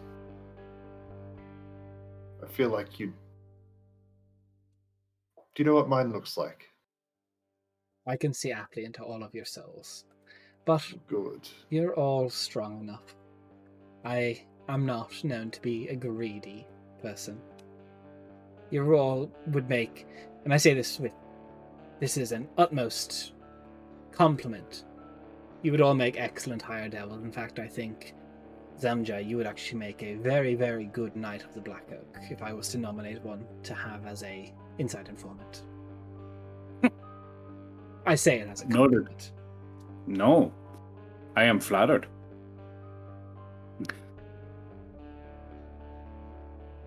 That is the offer as it stands.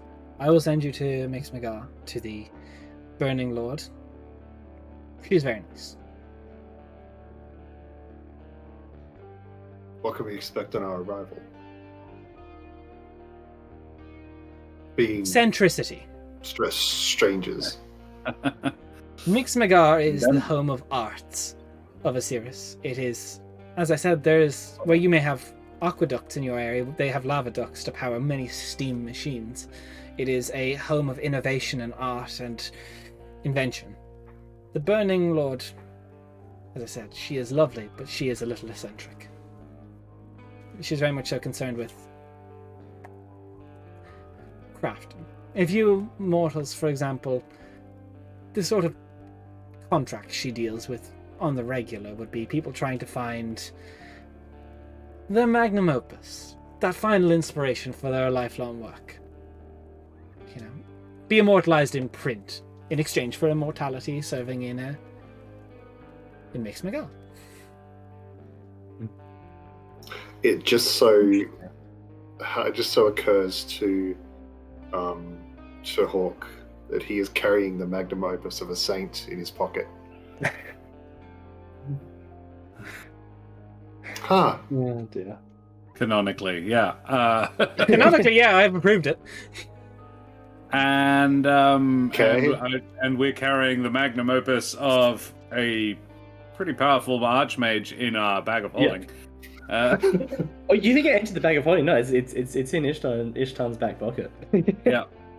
He is not It relinquished is Ishtan's back pocket. Cool. Alrighty. Panic.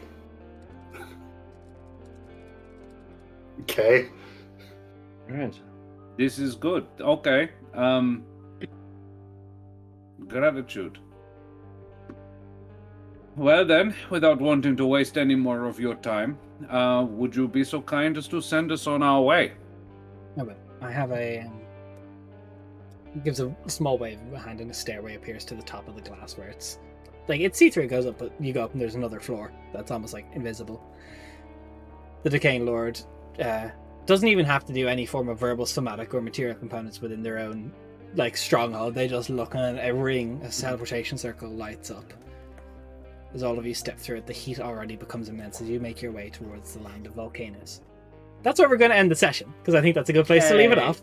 And we're going to give a little bit of time to talk about, because this is like the first bit of a campaign, so I have a few things I talk about at the end of the session, but first things first that I want to talk about is, let's talk about our favorite bits. This is something I've seen Josh do an awful lot. We've seen it all around the Twitchverse of the D&D places, but I think we're going to start with, let's finger on nose. Who wants to go first?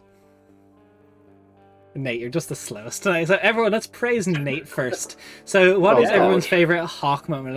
Let's be absurdly kind to someone. I will start, and I will say that clutch disintegrate was very good, and I think you've played the grumpy old man very, very well. That kind of, I'm 2 days from retirement, and hitting that, like, the second there's bureaucracy, it's like, buddy, for fuck, and then it's just, like, you're just tired, and it's just like, you just don't want to be here, and the entire concept of, like, I am here, and like that sense of like pride and accomplishment when everything went wrong, you're like, see, it went wrong. I was gonna say, I think my favorite moment was just that, just the amount of times like, yep, I told you guys this was gonna happen, you didn't listen to me, you carried through with this, I told you, I'm here to tell you that I told you so, okay? I just love that. I'm really trying to pare that back a little bit, because Hawk and what he is would be like, no, you all screwed up enough. I'm here to fix it. Yeah, fine, I'll fix it, idiots. I love that. I love that. Just that whole attitude of it. I had two. One was the oh shit, I've got a Saint's Life work in my pocket. Yeah, that I didn't want to take them all in my recap. That was great. But I also loved you've got a really good idea of who he is. And what his backstory is, and he is humble. I like him. When they were like, hey, what magic items do you want? And you're like, I don't know, maybe some armor, I guess. It wasn't even his idea.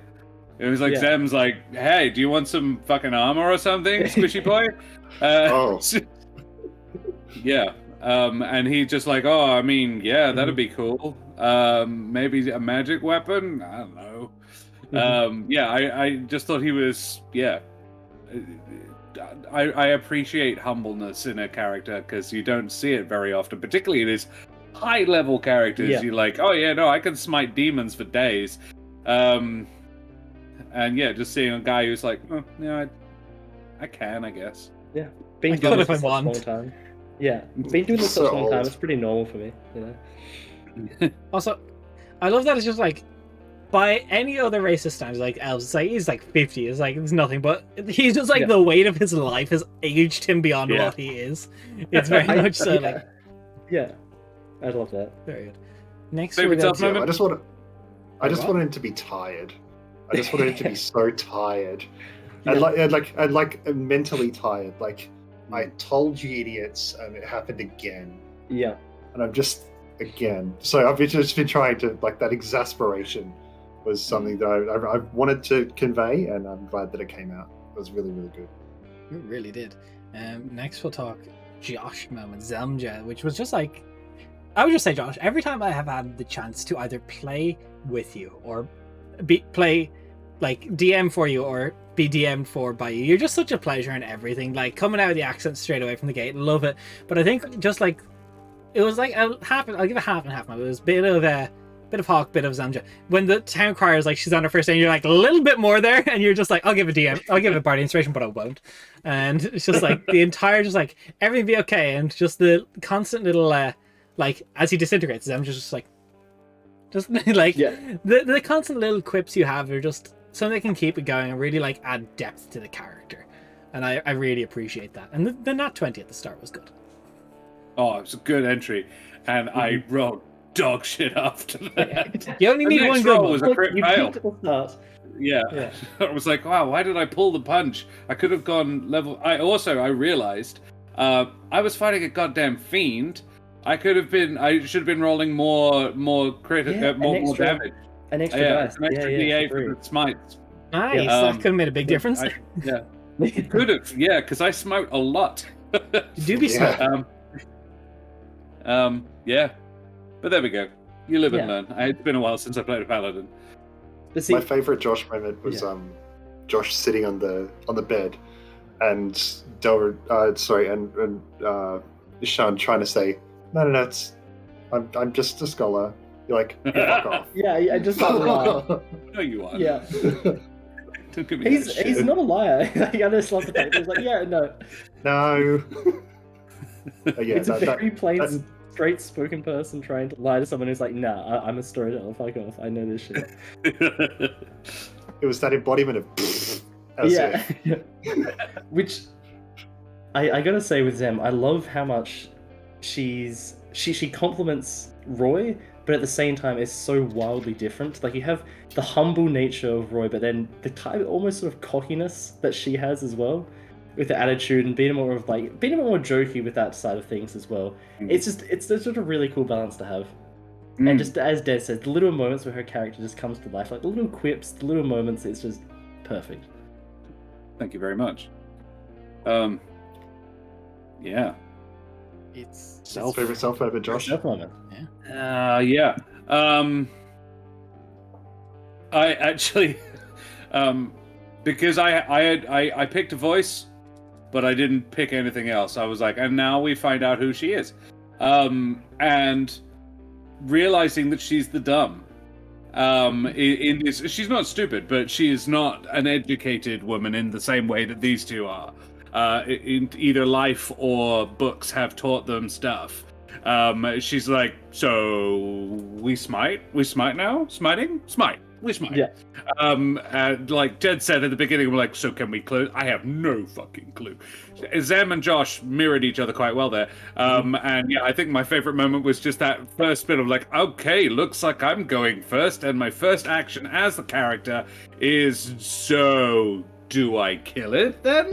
I think that's my job. Is that on my contract? I think that's on my contract. That's on my contract. Right. It's smiting time. Yeah. Smiting time, guys. Oh yeah, no, that's contract. Yeah. It's 2 freckles past a smite. Big monster. Yeah. If you don't smite the pit fiend, what do you smite? I do also enjoy. I did quite like the one line. It's like, I'm here for. I'm fighting for your life, not mine. Yeah, that was quite good. Hey, before we move on to the next one, also just the do we counter spell? And it's like, can we do that? Yeah. That's right. That normally fixes most things. The spell's already there, homie. I just love the commitment. It's just the commitment to the dumb. Also, I think that I don't know if it's brilliant coincidence, but the last time you DM'd for me, Josh, I think I was a dumb paladin, or it might have been the time before that. No, we did the other one shot that was the promo thing where I played that weird barbarian. But I have been I think I've been a dumb paladin for you, and now you're being a dumb paladin for me. I think it's full circle. It's great. It's a real reciprocal thing. It is. So now our Ishtar moment. I think, Raph, you're just such a pleasure. I've been playing you for so long. You're just such a homie. I think you've been playing with my mind, Des. You've been tormenting me for years. I think my favorite bit is when I said, so you cast the 8th level spell, and you just proceeded to do the most Raph thing in the world and freak out over an off save. You're like, wait, no, I thought it was above 8th level, and it's like, no, wait, what? And I'm just like, I'm just living my life, saying random words. You know how you get in my head. I live there rent free, which is great in this current market. Yeah. We were Yeah. like, oh fuck, he didn't. Oh god, no! Well, You said. Oh, the demon lies. Oh, Told us that. Eh? The devil. Like man. Raph is our canary here. Yeah. And Raph really is a canary. When It's Raph like, starts freaking out, you guys oh, need to God. freak out. And then the other thing is just like, I don't want to do that. And I think it's like, obviously, one shot, we don't have the biggest backstories in the world. Sorry, I'm trying to attack my chair. But we don't, like, obviously, one shot, we don't do the biggest backstories. But Raph sent me something, and a big part of that was like, Ishtar was like, part of it is like fundamentals, like, I want to break down magic to understand magic. It's just like, no, like, we can just break it down and understand it. And I think committing to your character like that was really good. I thought you did a great job playing the character you wrote. yeah. Yeah, very much logically driven. In That aspect. part was my favorite party moment of that three-way conversation. Of the was what we were doing even right? Like it's backfired so horribly. This might actually be why, and fuck, maybe this was just not a good idea in the first place. Was a really cool group moment. I really enjoyed that. But my favorite Ishtar moment was the finding the scroll of true resurrection and going, oh, not using that. Because I don't know it. Like, my first thought was, oh, I'm not certain if we can res the dude. That'd be cool, though. Yeah. There's a lot of dust mix there with that wind. Yeah. And you were like, Fiend. ooh, popping that in the pocket for later. I was like, my boss. Oh, but I've got his staff and I kind of want to keep it. This could be awkward. Yeah. It's like, this is the staff of And Mandra. Do you know how rare this is? Yeah, no. I'm not giving that away. Yeah, Not absolutely. fair, No. I really enjoyed that as because it was one of our first experiences with you, and like obviously the first scene, the first fight is very much teaching us who these people are. And yeah, that was very informative of who Ishtar is. Yes. Good. Yeah, my favorite. Going back to that same fight. As soon as the fight is over, Ishtar going straight to the portal. Like that was like, okay, now what can we learn? And I'm like, no, I need hit points because I've got to go and start casting Mass Cure Wounds. And it was off. Yeah. I'm like, oh, get back here. We just killed the thing. Yeah. And you know, I'm like, oh, all right, I'll get him later. And then I didn't get you later. No. But hey, we got a long rest, so it all worked out in the end. And we just bypassed So, the yeah. fight. You get one. That's it. I'm giving you Yeah. one. Yeah, we totally All right. cheesed that last fight. Yeah. Favorite DM moments. I guess it's time. Oh, well, let's Raph let's has Ashtar his do his favorite favorite style. self moment. Look, I think Oh yeah, I think that's right. different moment, but just a small one that I loved was just bypassing the whole fight, just teleporting past it, being like, okay, yeah, I can do Creative this. use of a spell. Well, yeah, 7th level, cool. Carry on. That's what they're for. It's just Like, it's you just, ran a 7-level spell, that Yeah. should be what you managed to achieve with it, yeah. Yeah, but a 7th level which for spell, me- getting rid of an entire encounter, that's fair. Like, Which I was gonna say, like I don't have much experience playing with this high level magic, especially. Like I played high level like melee and sort of combat characters, but never with high level casters. So it's fun, but it's just seeing what your magic can do. Yeah, Yeah. absolutely. I think before we move on All to right. DM moments, I just honorable mention grappled. I bonus action cloak of billowing. Look, I've got a common magic item. I gotta use it. Okay. You know, and that was from the discussion from before the stream started. When if all three of you don't have cloaks of billowing, I'm disappointed. Yeah. Look, 5 common I mean, magic items. It's this room. Yeah. I don't think I do. I don't think it's one of the ones I took. No, we got smoke monsters instead. We haven't even Yeah, stopped for a I've got smoke this- yet. Type of smoke monsters, wand of pyrotechnics, moon touched longsword, and the staff of bird calls, and a masquerade tattoo. Cool. Alright. So, favorite DM moments. Favorite DM moments. Tiered battle map, first fight. 100%. The tiered battle map, like Yeah. oh, and That then was- a round of combat's over. Beautiful. Vines. Yeah. Round Yeah. of combat. Then more stuff, and then more stuff. It was dope as hell. And Mhm. Yeah. I know as being a DM myself how much work goes into creating battle maps from scratch, and that was Stunning, Des. Stunning. Thank you. I'm glad I had it up on the stream because I have my character sheet open over the top of the battle map, so I can't see shit. I just put her next to you, and I was like, right, okay, that's that. So yeah, I could see it and appreciate it. I loved how salty you were that we zipped past your combat. Like, Not okay, salty at we'll all. that first. I was like, Yeah, listen no, to the but music for yeah, 20 seconds, see the map, Yeah. it's beautiful. No, it was fake salty, but it was very funny. But for an actual favorite, I really liked your portrayal of the Lord of Decay. I thought it was really cool. I was just like, I want to trust him. He's very cool. He's very charming. Yeah. I want to he be. did be I instinctively, I'm pressing insight every single time he says a fucking word. But, yeah. I was just like, no, he seems so on the level. Like, Yeah. the best villains are the ones, and this is something I maintain. The best villains are the ones who have a good reason, who have a sensible, logical reason that isn't necessarily even at odds with the party. And yeah, he's definitely in that category. This is almost like, oh wow, he's got a complex backstory, and I love it. Yeah. And I If you loved wanna- seeing Cade in chat going, oh, Yeah. See, the Lord of Decay is actually on our Monday game. That's Simani's patron. Yes. Like, that's Jen's Yeah. patron. She Legend. just has to deal with. Yeah. So if you want to see more Yeah. of him, check back next week. Check back tomorrow, Yeah. actually. What? Yeah, so tomorrow we'll play again. And, He's awesome. he's very. Yeah. He's like, in my mind, he's like, as I described, he's like, he is the coward of the Archdevils because he is the one that's like, he is. I think things through first. Yeah, exactly. Yeah. He's very fun. He's very fun. I'm not this big devil that tries to intimidate people with, fire and Yeah. yeah. This guy's like, have an armchair, sit down, and Yeah, let's talk. we can have a conversation. And that's more terrifying. At Somehow. least as upsetting. Yeah.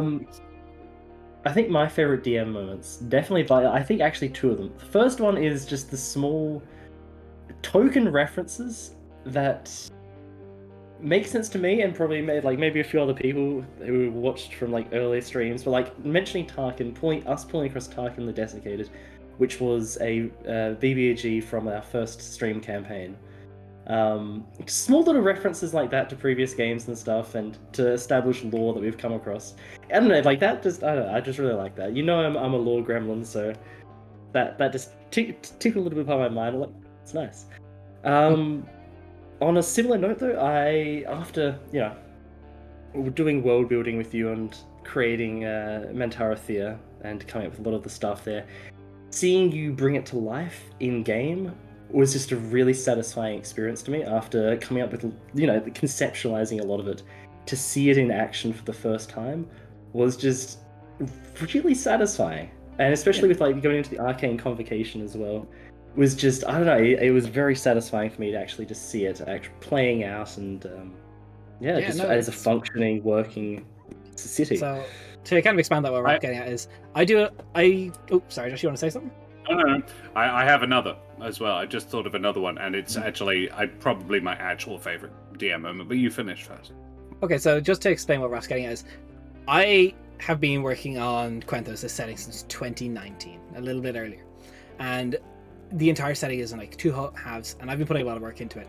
But after about, I think it was only at the start of this year actually, I got to the stage where I've been here over 4 years at the stage. It's 2018, and I was like, hey buddy, I've got a lot of world building to do, and it's gotten to the stage where I actually give Raph I know this is happening in my world. I know there's a war in Castelia between a nation of mages and the divine state, the theocratic state.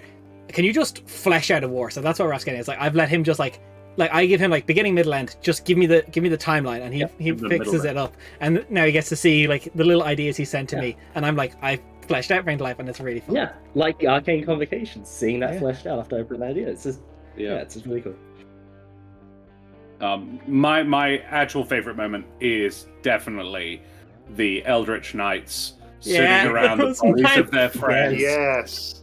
Smoking, going okay, that's your 15 minutes, boys. Get back to life.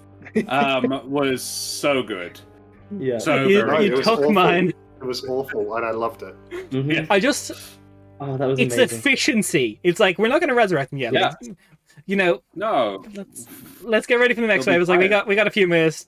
Shake off your helmets, pull out the cigarettes. And then it's like, I love this idea of like this military group. And it's just like, I have this list of names. It's like, all right, Dare, Greg, Robbie. And he's just, boom, boom, boom. And it's like, I don't want to go again. And it's like, no, you're going, buddy.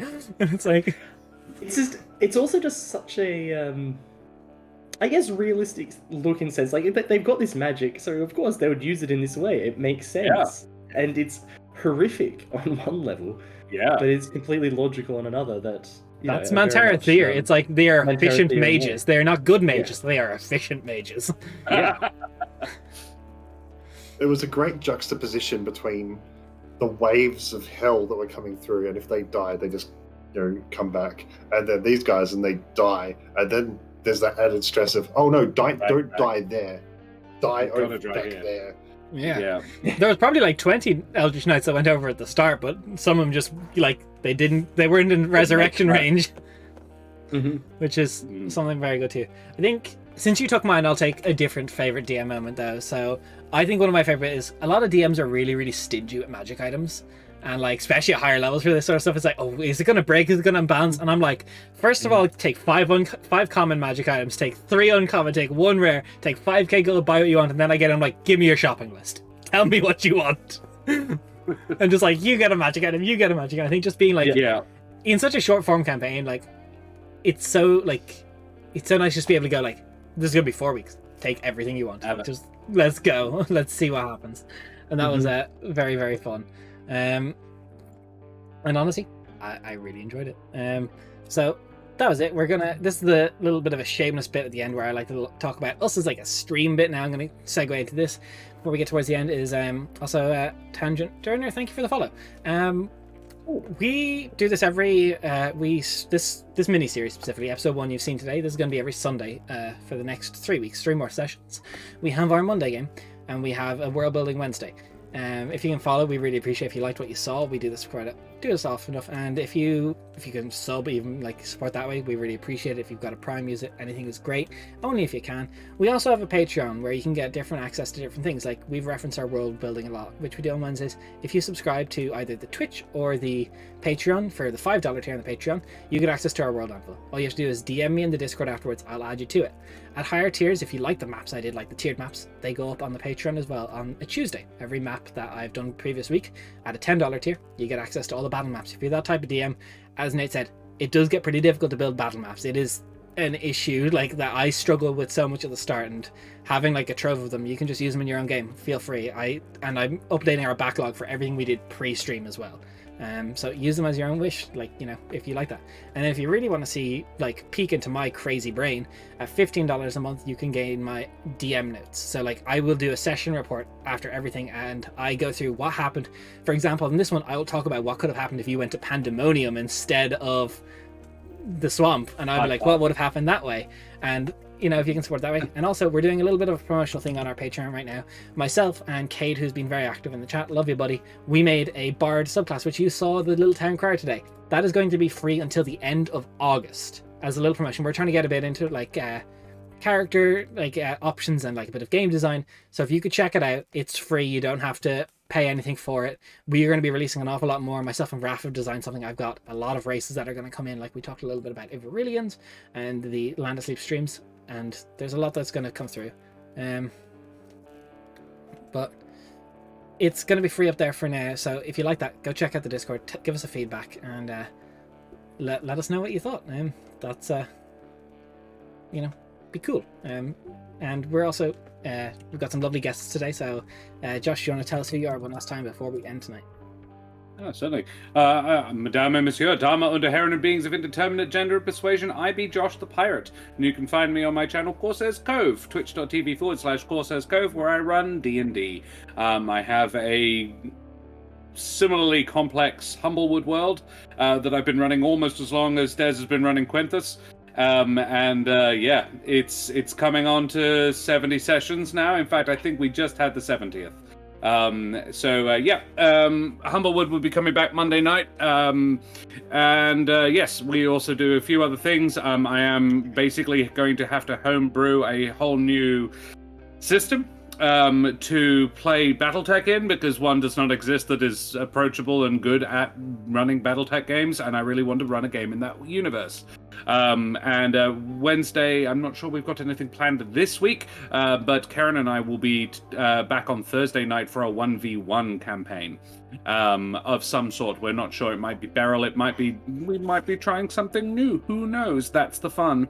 Otherwise, you can find me on the podcast There Be Dragons, where I play the infamous and deadly pirate Skern Felspar. Und his little dragon, Brosh. Yeah, all the links, they're in chat. They're pretty fun. I also check out that subclass that Des was talking about, because I happen to know the artist was hecking brilliant. Yeah, it's done by our own artist who plays with us every Monday, although I don't believe she'll be here tomorrow. And plays with me on Thursday. Yeah. I donated an artist and a player to you. Yes. I stole, let's be honest. But I pay her too. We all do. She takes my money. Yeah. And then we have Nate. You want to tell us who you are and what your stuff is?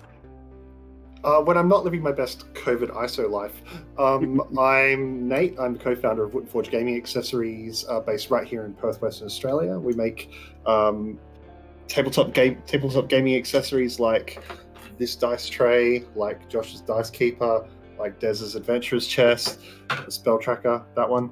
And when I'm not doing that, I'm usually infesting the Australian D&D scene and heckling my favorite DMs, one of which is the beautiful Josh the Pirate. That's me. Okay, and Raph is here every week. You want to talk about yourself, Raph?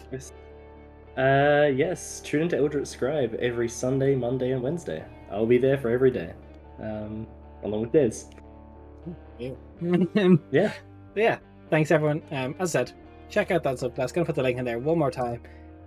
Give it a little bit of feedback. Let us know what you think. We were pretty hard on it, myself and Kane. We got some beautiful, beautiful art for it, which is cool. It's a goblin, which may be in a future campaign. But that is it. We are going to raid out.